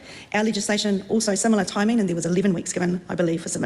So I encourage them to do that, and also to look at the bills together, so to enable people to not necessarily have to identify which bill they are submitting on. And I think it would be very good also to have the Ministry for the Environment's briefing in public session as well, because there is resource management law is difficult, Madam Speaker, and we, the Labour Party, are the grown-ups in the room over this, and so we will be supporting sending this to Select Committee. Madam Speaker. Thank you, Madam Speaker. As a qualified urban planner, Well, I would be the sorry. first. John, that went very quick. Yeah, so to echo Rachel Brooking's point, look, she is right. You can just probably make one submission in response to both of these bills because they go hand in hand. That's how they're encouraging it as well. Yep, because reading through the regulatory impact statement, it's pretty much just a big summary of both the bills and potential issues within them. Like they even state themselves that this would have been better off just being one bill. So that you could put that in a submission, going, I agree with the ministry that this should be one bill, not two separate bills, because that creates potential duplication issues, which increase costs and time to get consents and whatnot, blah, blah, blah. Yeah. But yeah, I do like the fact that she brought up council costs. This is valid. The cost-benefit analysis shows councils get 4.9 billion in admin savings, but face an extra 109 million in new compliance monitoring costs. So adding compensation liabilities would be a major unfunded burden. So what you just brought up before, it's like, okay, you got iwi interests and then you got corporate interests, right? Are they going to have a death match in the ring and fight over natural resources? Like, what are we doing here? Yeah, and also, how much it could be protracted in litigation, considering, this is on the alcohol reform bill. Countdown, now Woolworths, took Auckland Council to court because and it challenged it to the Supreme Court. The Supreme Court ruled in favour of Auckland Council to have localised alcohol policies because they were trying to go, but the default, so the alcohol policy, this is an example of corporate taking there, and this is alcohol, this is not resource consent planning, but it's the same principle, is the fact that the default law gave 7 a.m. to 11 p.m. or 10 p.m. was the default, was national default limits. And but it gave councils the ability to have localised plans that suited their communities better. Progressive took councils to court for not enforcing what was the maximum of what the law allowed. There were councils such as Hauraki where they actually had cases, they were put in applications for trade for sale of alcohol outside the hours of their operating of their business. So the business shut at 9 o'clock at night, but they wanted to be able to sell alcohol until 11 p.m. And it's not like they expressed interest on saying, we're looking at increasing our trading hours either. Like, there was no expression of that. in that process of why they wanted to extend the application, but they wanted it because the maximum the law allowed was up until that time. And it just basically eroded what the local residents wanted, because the local alcohol plan was a 9 a.m. to 9 p.m. model, or something. It was something like that. Yeah, and it was and I mean it was quite a generous limit they had. It wasn't like saying, oh, you're only allowed to sell alcohol from 9:30 a.m. to 2:30 p.m.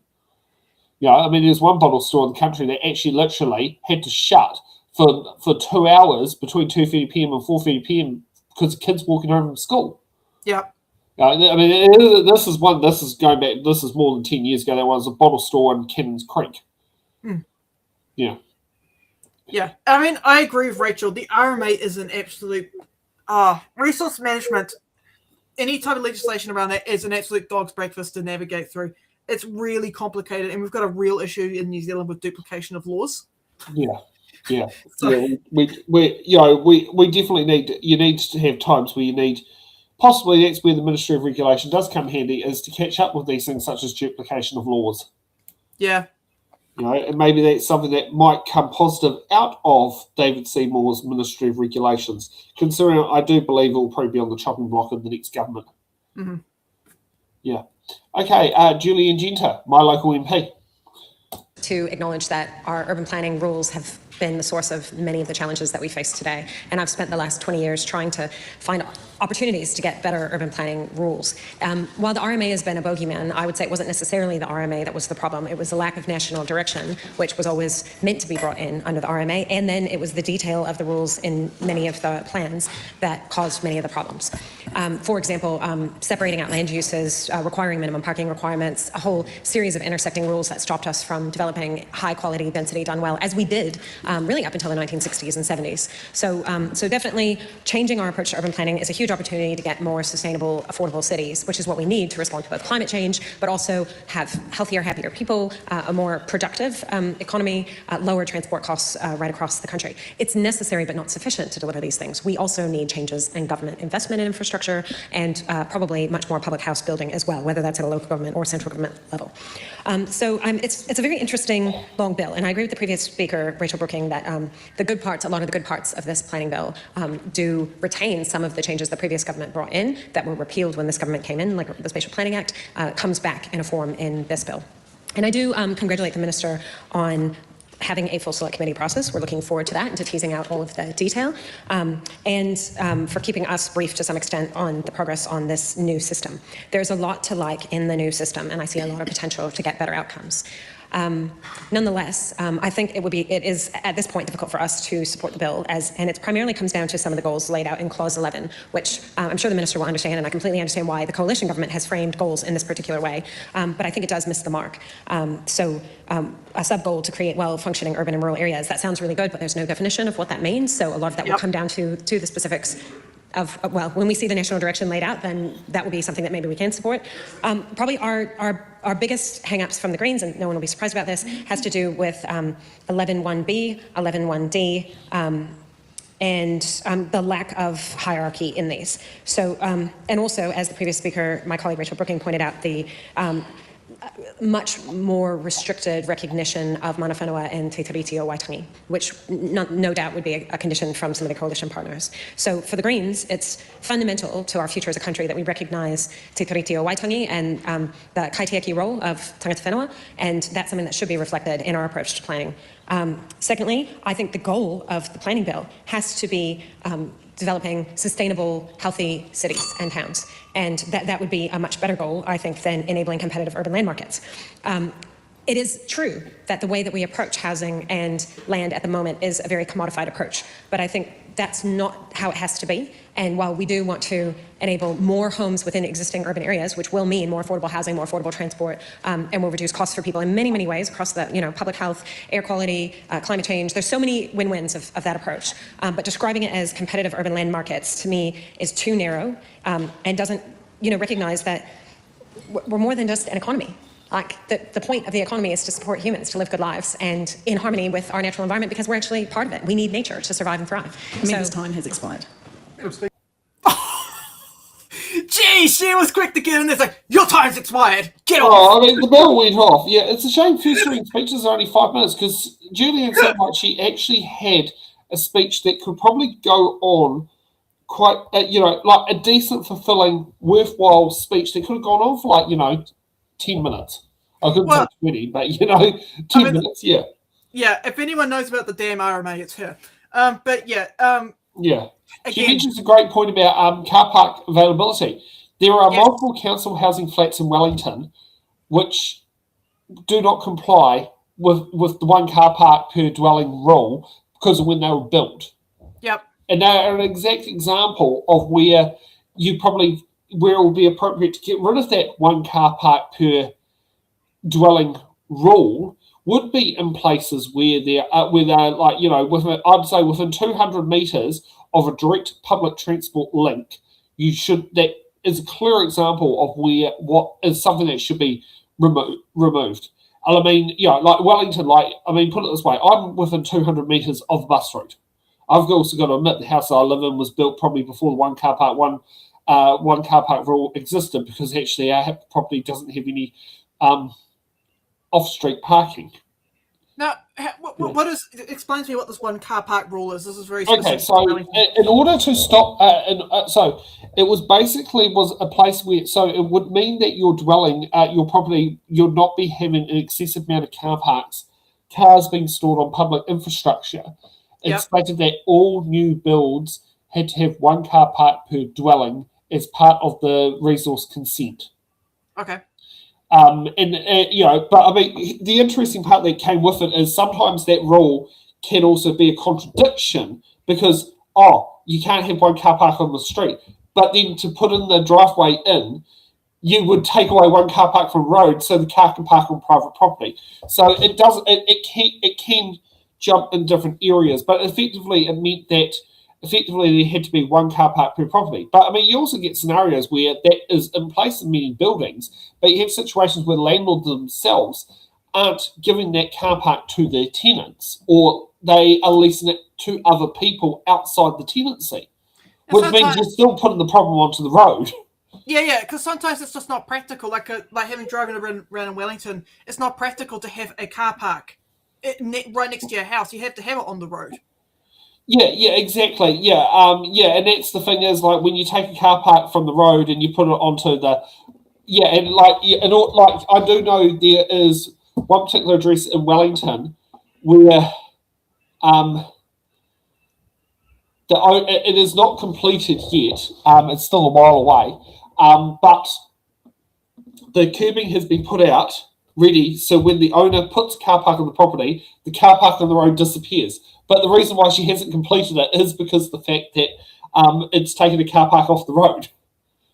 It's kind of that rock and a hard place situation of like, you've got to have property off the dwelling, but you've got to do it. And like, we've got like outside my house, my next door neighbour, or might be 2 houses down, they have a car park on the property, but there's no way actually for them to access the road if there's a car blocking the road. Yeah. Yeah. It is one of those, and I mean, you get some crafty solutions when it comes to housing, like in the previous place I lived at, with the one car park dwelling rule. It did lead to the fact that the car park was built into the housing structure. I mean, it was a little like if you lived in the bottom room, you had to walk through the garage to get into the place, the garage part where you keep the car, to get into the bedroom. Mm-hmm. It was the way, there's many buildings that are designed because of that one car park per dwelling rule. But you get other areas where, there are some situations where it being there has actually caused more of a problem than what it solved. Yep. Yeah, and it's got to be something that's got to be tied to a situation like, I know the council housing in Daniel Street, there are something like 6 car parks, and there's, I think there's 6, so that's 12, plus 18 and plus, I think it's 6, and I think it could be either 12 or 18 at the back. So I think there are between 24 and 30 dwellings of one-bedroom flats on the property of council housing, and there are a total of 6 car parks on the property. Did you have something to say, Biggie? Someone wanted to sit there and tell the world they're here. Anything to say? No thoughts, just car parks? Okay. Yep, I agree with him. I agree with Biggie. Yeah. Let's get on to Simon Court with probably another decent speech. Simon Court. It's with great pleasure that I stand today to read the planning bill for the first time. This is a single fit-for-purpose law unapologetically focused on preparing and facilitating growth and development. I want to acknowledge my ministerial colleague, the Honourable Chris Bishop. We've worked together exceptionally well. It's been a pleasure, and New Zealand will look back on this time and say, wasn't that coalition government great? This bill champions that continued human development that has seen generation after generation growing up with greater opportunity than their parents, and it recognises that property rights must be the anchor for this. For decades, the RMA stood in the way of that progress. It's made it harder to build homes and even harder to deliver the infrastructure to make those homes livable. Roads, water supply, electricity, renewable energy, every major and minor project has faced uncertainty, unnecessary delay and eye-watering costs. The planning bill is an important step in ending that zero-sum RMA game that says you can have either development or the environment, but not both. A separate natural environment bill will complete the overhaul of the RMA's failed sustainable management approach, which mushed development and environment together for no discernible environmental outcomes. We are clear about what functions a planning bill must deliver, and with property rights as the starting point. Minister Bishop has articulated the goals, which begin with ensuring people are free to use their land, and on the basis that they don't impinge on that right of others to use their land. And the goals extend to critical functions like ensuring we have readily available land and infrastructure to enable cities and regions to grow. The limited scope of the goals is the entry to the funnel Minister Bishop spoke to, intentionally narrowing the scope of the planning system. This sets parameters for national policy direction, the national standards that will further define and streamline that direction, the fewer combined plans that will apply that direction in each region, and any limited residual function that consenting still plays in this much more enabling system. These core elements sit alongside a range of carefully designed provisions, which together recognise not just a need for a legislative overhaul, but a fundamental culture shift to restore Kiwis' property rights and the number 8 wire mentality we used to celebrate. We have raised the bar for what effects are considered material. We've reduced the ability for people to inject themselves into your business and to resist that outrageous government intrusion on private property rights that we've seen under the RMA. We've raised the bar for notification of consents as well and ensured only those in the relevant regional district can submit. This prevents any Tom, Dick and Harry from completely different regions weighing in on your application. Notification should be reserved for those only materially affected. We do recognise the important role of communities, including Māori, in shaping their spaces, but we've intentionally provided for more robust opportunities for engagement earlier in the system, including through the plan-making process. Culture change also requires ending the RMA's absurd bespoke planning processes and requiring consents for common activities we know how to do well. Instead, we will codify best practice and will trust builders, farmers and infrastructure operators to meet that standard, subject to compliance monitoring and enforcement. And culture change certainly means ending unjustified limits on the use of private property. Regulatory relief will mean that for some controls over private property, things like outstanding natural landscapes and significant historic heritage, councils will have to provide relief to affected property owners where those restrictions are significant. And if they can't justify the relief, they can't impose the controls. Because if the public good case is not strong enough to convince ratepayers it warrants relief, then it can hardly warrant the costs that a private property owner would be forced to bear. A new planning tribunal will drive further accountability and the culture shift by essentially putting a referee on the field for private property owners for the first time. Madam Speaker, I commend this bill to the House. Well done. Now, I can sit there and tell you, as a business owner who is also a renter, when I have gone looking for properties, can I park it on there? And the number of property managers and landlords want to interfere with the operations of my privately run business is abysmal. Mm-hmm. I was going to bring up so him saying about giving private properties, as a renter who owns a business who may need to have things like, I've looked at like trying to find places where I can store my coffee cup on property that I was renting. The number of people who want to be nosy parkers interferes. I mean, Simon Court, you haven't cut, now I'll be honest, I've not made you aware of this issue. You're not the ACT MP based in the Rongotai electorate. That's Nicole McKee.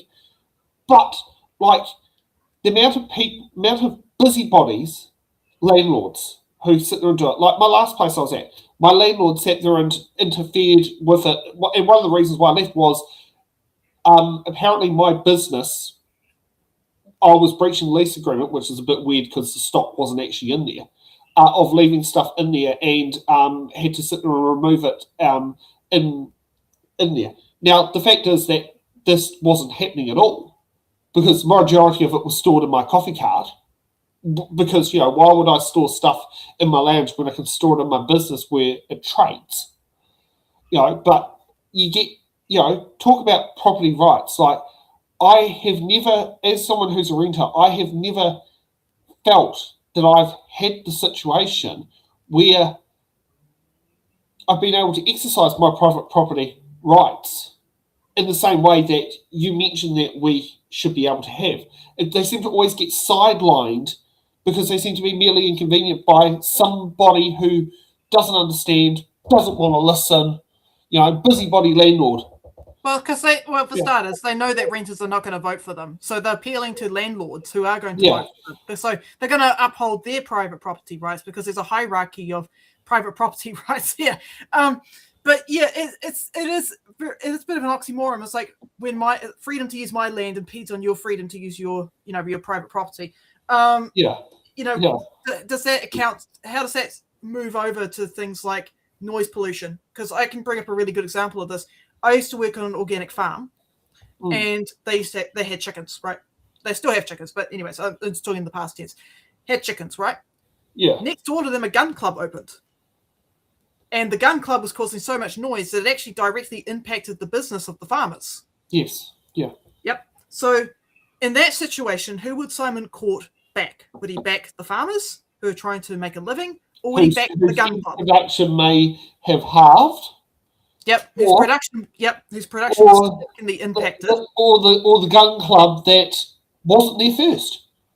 Yeah. So who has the freedom to do what in that situation? Does the farmers get to retain their freedom to have the chicken farm and to have their chickens and have them happy and running around, doing organic chicken things?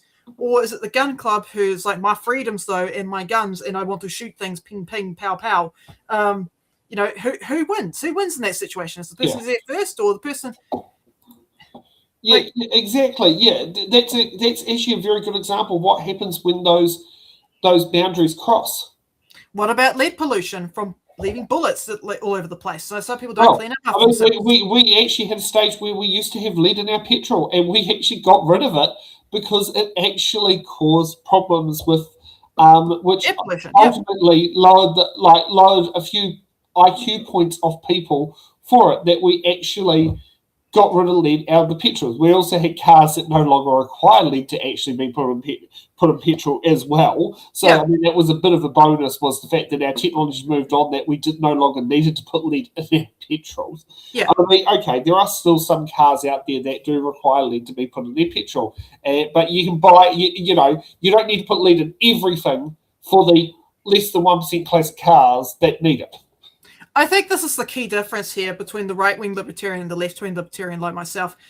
We understand that our property is a part of a larger ecosystem. We don't live in a little bubble where everything is contained to our property. Yeah. Everything we do does have an impact. Like if I go and mow my lawn, I know that the neighbors is going to hear me. If I fire up my chainsaw at 10 p.m. in the evening, I know the neighbors are going to complain. They're not going to be a fan of that.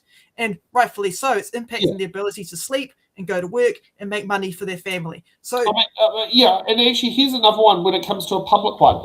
This is when Wallace Street was to be closed for 6 months to re-put up pipes. There were people out there who go, no council, naughty Wellington City Council, you got this one wrong. You should do the work at night in a residential area. Oh, fun. And then people go, but it's a residential area. Well, at night? Yeah, you might get away with one night. You can't get away with it for 6 months on end. No. And there were 3 proposals put on the table. One was it was a 3-month closure and then 1 lane stop go sign. There was an option of a 6 months closure with a detour on Wright Street, and which was the shortest of the 3, or another one went on for nearly 12 months. And the residents said, we want the 6-month option. Because it meant the work was not limited to a stop-go sign. And it basically, so we chose the 6-month option. And then people wanted to come out and take council to the court and put injunctions in to stop the council from doing it, because their idea was, oh, you should do it at night. Because they just saw, oh, it's a main road thoroughfare being Wallace Street. Well, speaking of nighttime, it makes me think of fireworks. You know, New Zealand First is out here going, oh, we should ban fireworks, and then you've got ACT going, private property rights, though.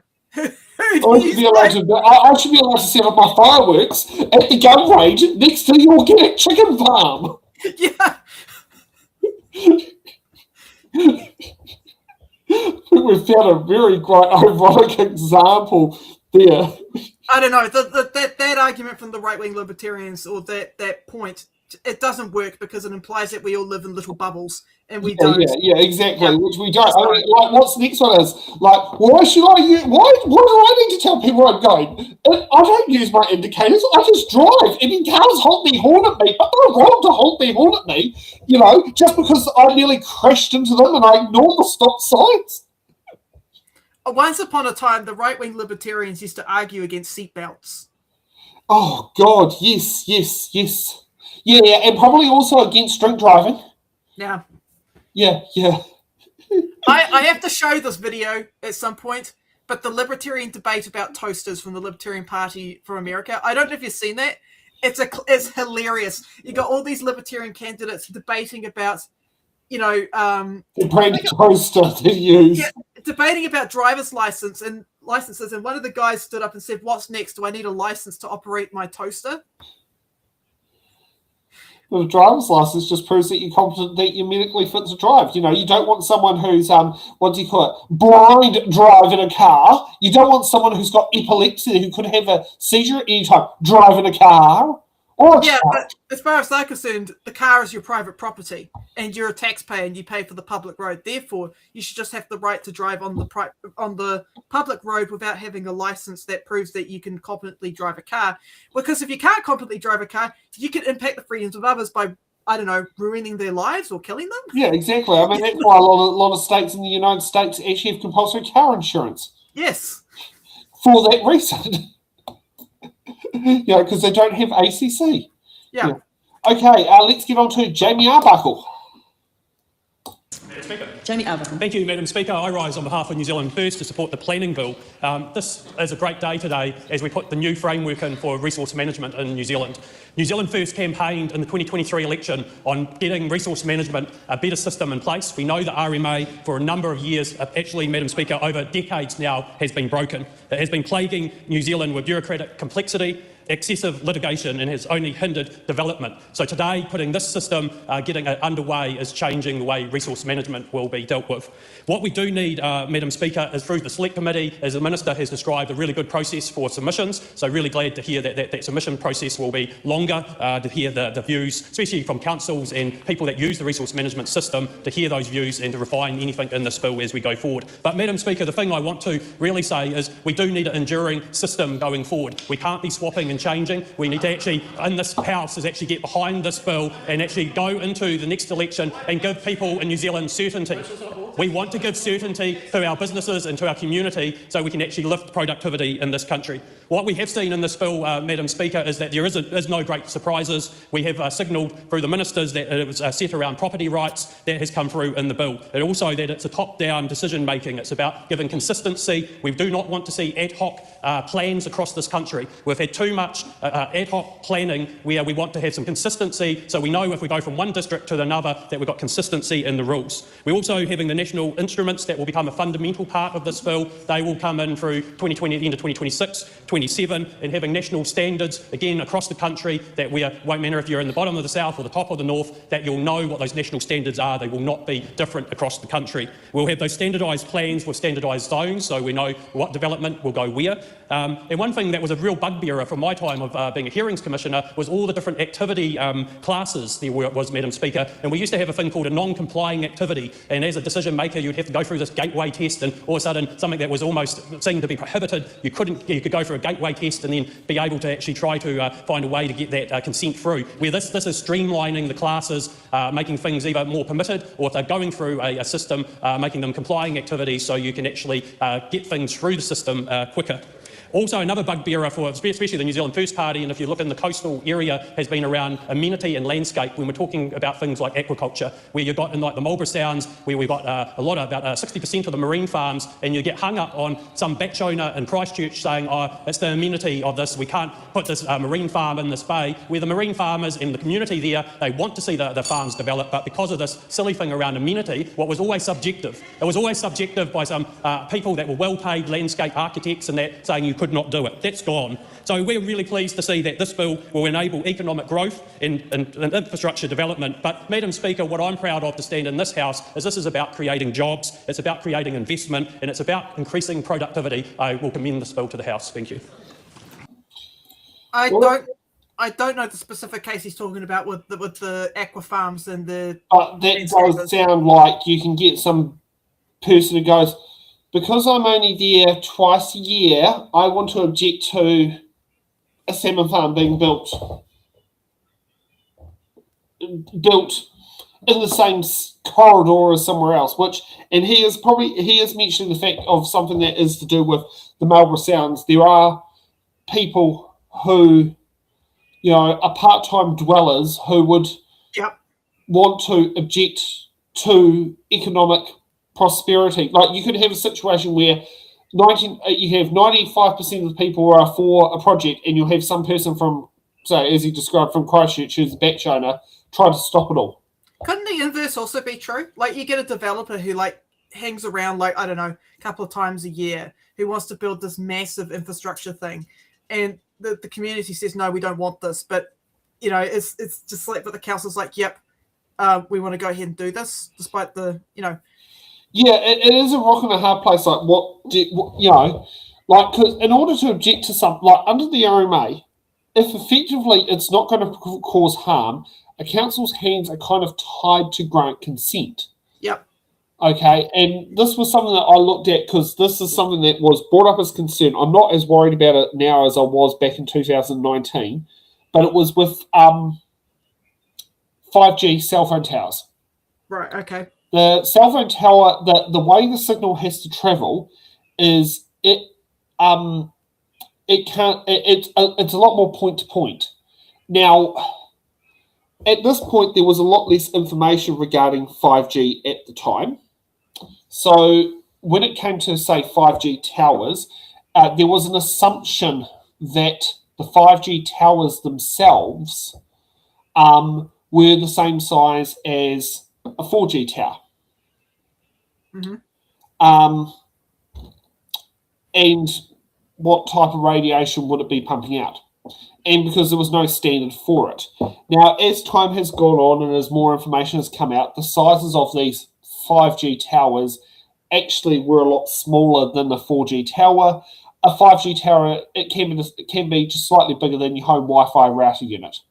Right, now, okay. The other very big concern that came out of there was the fact that in order to make 5G to work, you've got to have an unimpeded, unobstructed path. And what that could do is lead to a lot of things like trees being cut down so that you would have the 5G tower was fully functionable. Yep. Whereas, and that's something I actually grossly object to, because it's like, well, why can't we just have 4G instead, which can radiate through trees?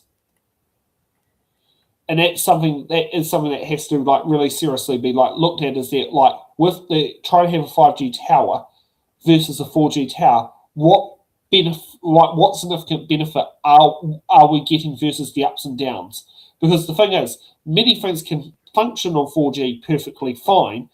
5G is, yes, it's faster, but it's only faster for the devices that actually do it. Like this cell phone here, my cell phone, that ain't 5G capable. I've never bought one. I've decided to me, it's just a waste of money. Also, if you sit there and also take another look at it, where they were charging extra to have 5G services. So you had to pay an extra $10 a month to actually have 5G enabled. And I remember my former campaign Mel paid for that while she lived in a concrete building that struggled to get 4G signal.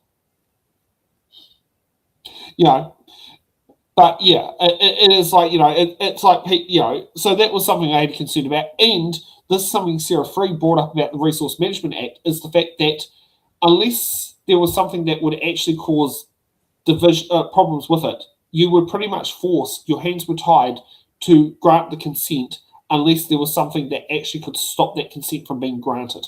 Right, Like, okay. you know, like you might be able to stop the consent from being granted if it was going to sit there and cut down the trees of the town belt. That could lead to a landslide. Mm-hmm. But you wouldn't be able to sit there and say, oh, I object to the tower because it's sitting on top of a traffic light pole on Adelaide Road.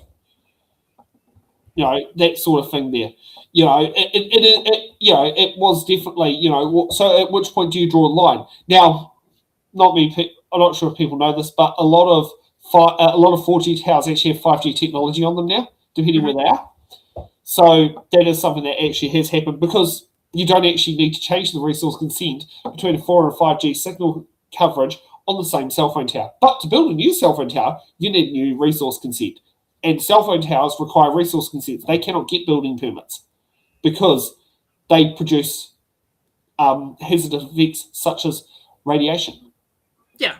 I mean, talking about Jamie Arbuckle's example, right? If you've got the community there that really wants the aqua farm and it's going to have no how can I put this? No drastically negative impacts, because everything has an impact on the environment. It just depends on the risks and benefits. But if it has more benefits than risks to the environment, then I got no problem with something like that going ahead. Yeah. I mean, why should the guy who only turns up twice a year on a fancy yacht have the final say? Yeah, exactly, yes. Bang smack on there, yeah. Okay, shall we listen to Debbie Naruapeka? I know we're over time. Let's see what Debbie we'll do one more. Do one more. Yeah. Speaker. Debbie Naruapeka. Te Pāti Māori is not opposed to development. In fact, it's really important. A lot of our communities need warm homes, they need safe roads, and they need resilient infrastructure. The problem that we are having with this is why development consistently comes from this government at the cost of te tiriti, mana whenua, community voices, and environmental integrity. And I think that's some of the questions that we pose at this stage of the bill. And again, we cannot understand why it is that those who are building houses and in fact really committed to the economic development of Aotearoa, i.e. iwi, hapu, and mana whenua, are constantly relegated or sidelined in the government's thinking when it comes to the bills and the amendments and the way that they see things going and going forward. So it's not so much about what will be built, it comes down to who will decide.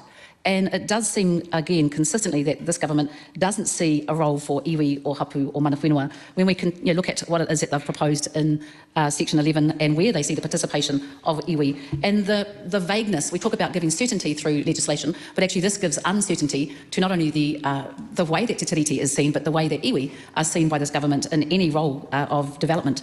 And we take exception with that. The fact that we've got I think Section 9 is saying that, look, there's going to be a 2-year appeal, which creates uncertainty for iwi and hapu, the exclusion of statutory acknowledgement, the way that it provides uncertainty to existing settlements, which have taken generations to confirm and to be able to enact. And there's actually some really great partnerships that are going out in local sense. So the sell of, or the marketing of this bill being able to reset and make life easier for everyday New Zealanders seems to exclude Māori. There are concerns with the centralisation of power. That's not been something that's worked for a lot of our local communities very well at all. In fact, it gives out quite broad ministerial powers to set the national instruments, to override councils, to appoint members to spatial plan committees and intervene directly in plan making. We cannot see how that heightens the relationships for our local and regional decision makers and certainly the communities. These, in fact, reduce public participation and get the whole concept of providing jobs and development for us as a nation. But again, that shouldn't be at the cost of those who are materially affected. There seems to be a watering down of not only the tiriti, but where this government sees communities, particularly those who are going to be adversely affected. One of the things that we've been really concerned about is this development versus protection.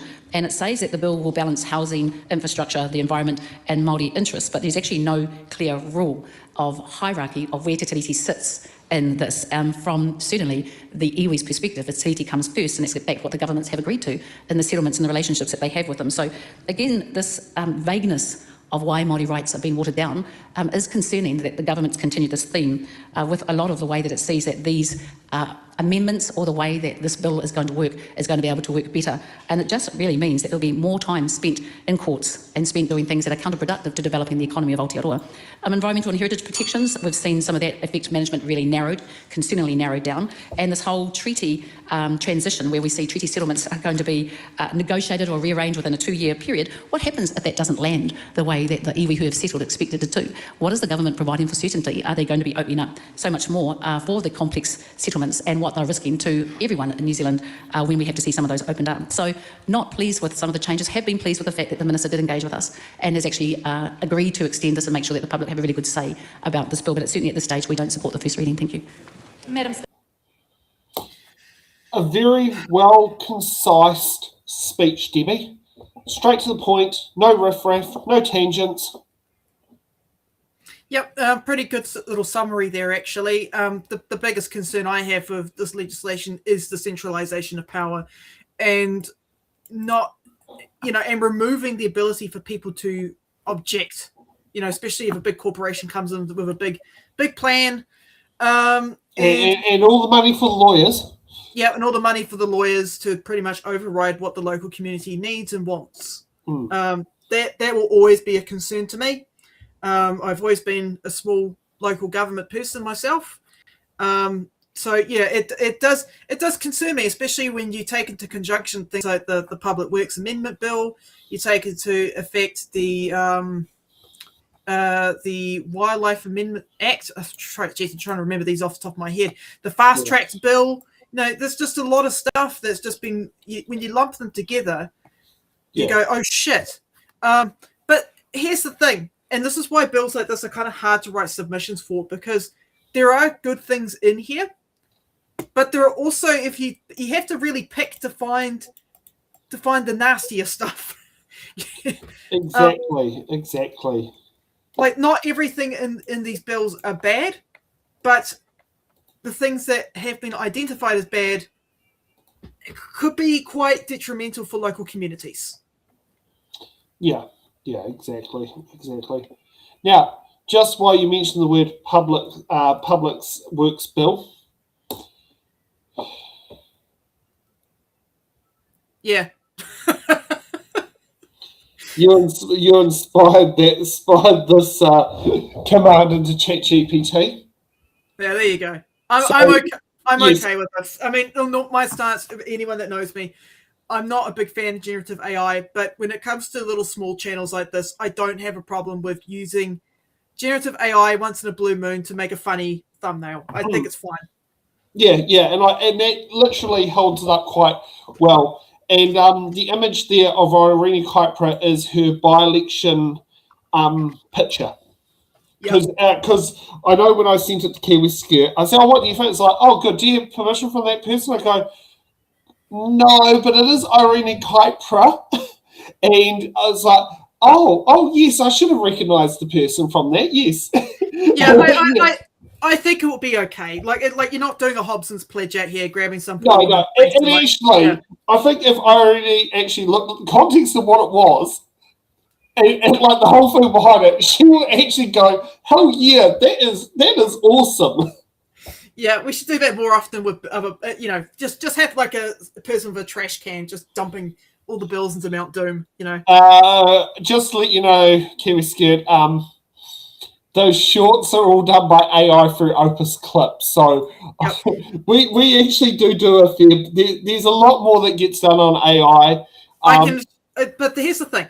I can assure you that me and Sam are both real, right? We're not AI generated. We're not like putting ourselves into Sora or anything weird like that. It was like create.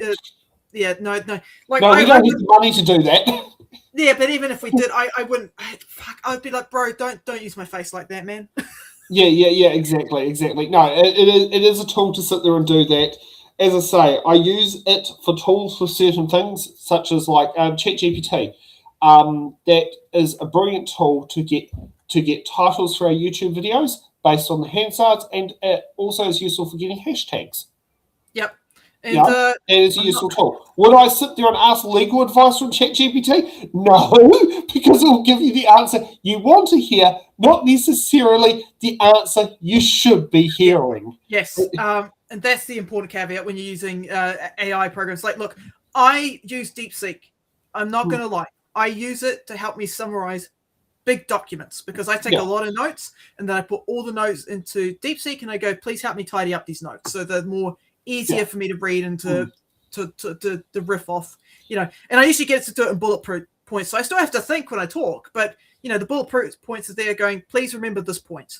Yeah, exactly. Yeah.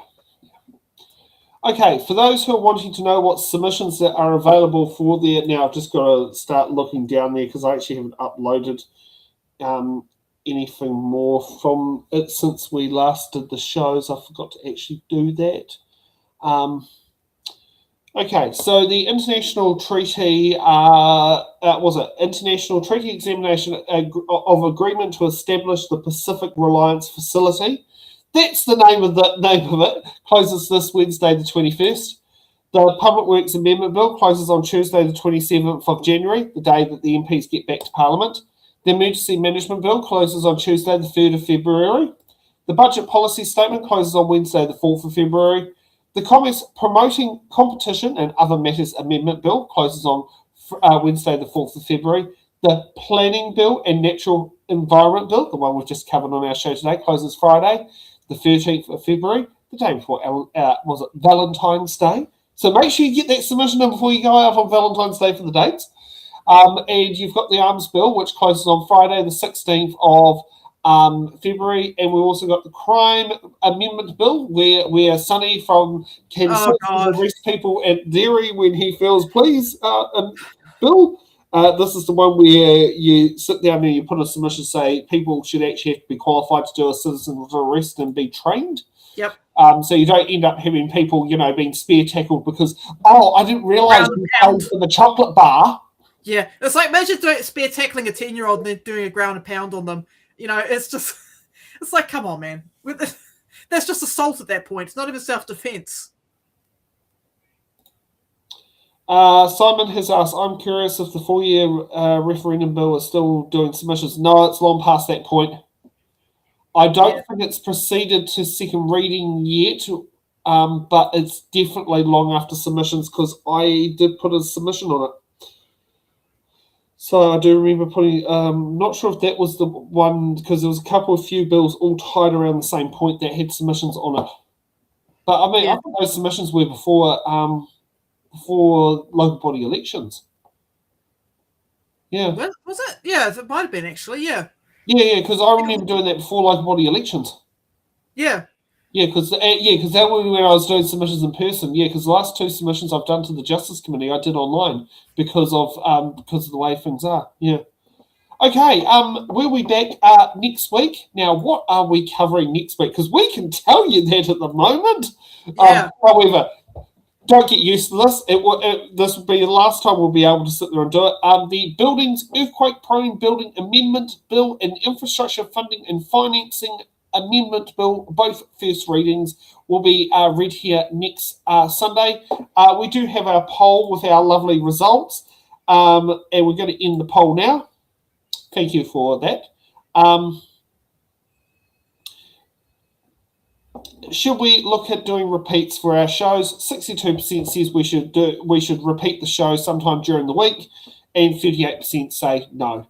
So I think that's something we might need to consider about whether we run a repeat during the week to bring up the watch hours.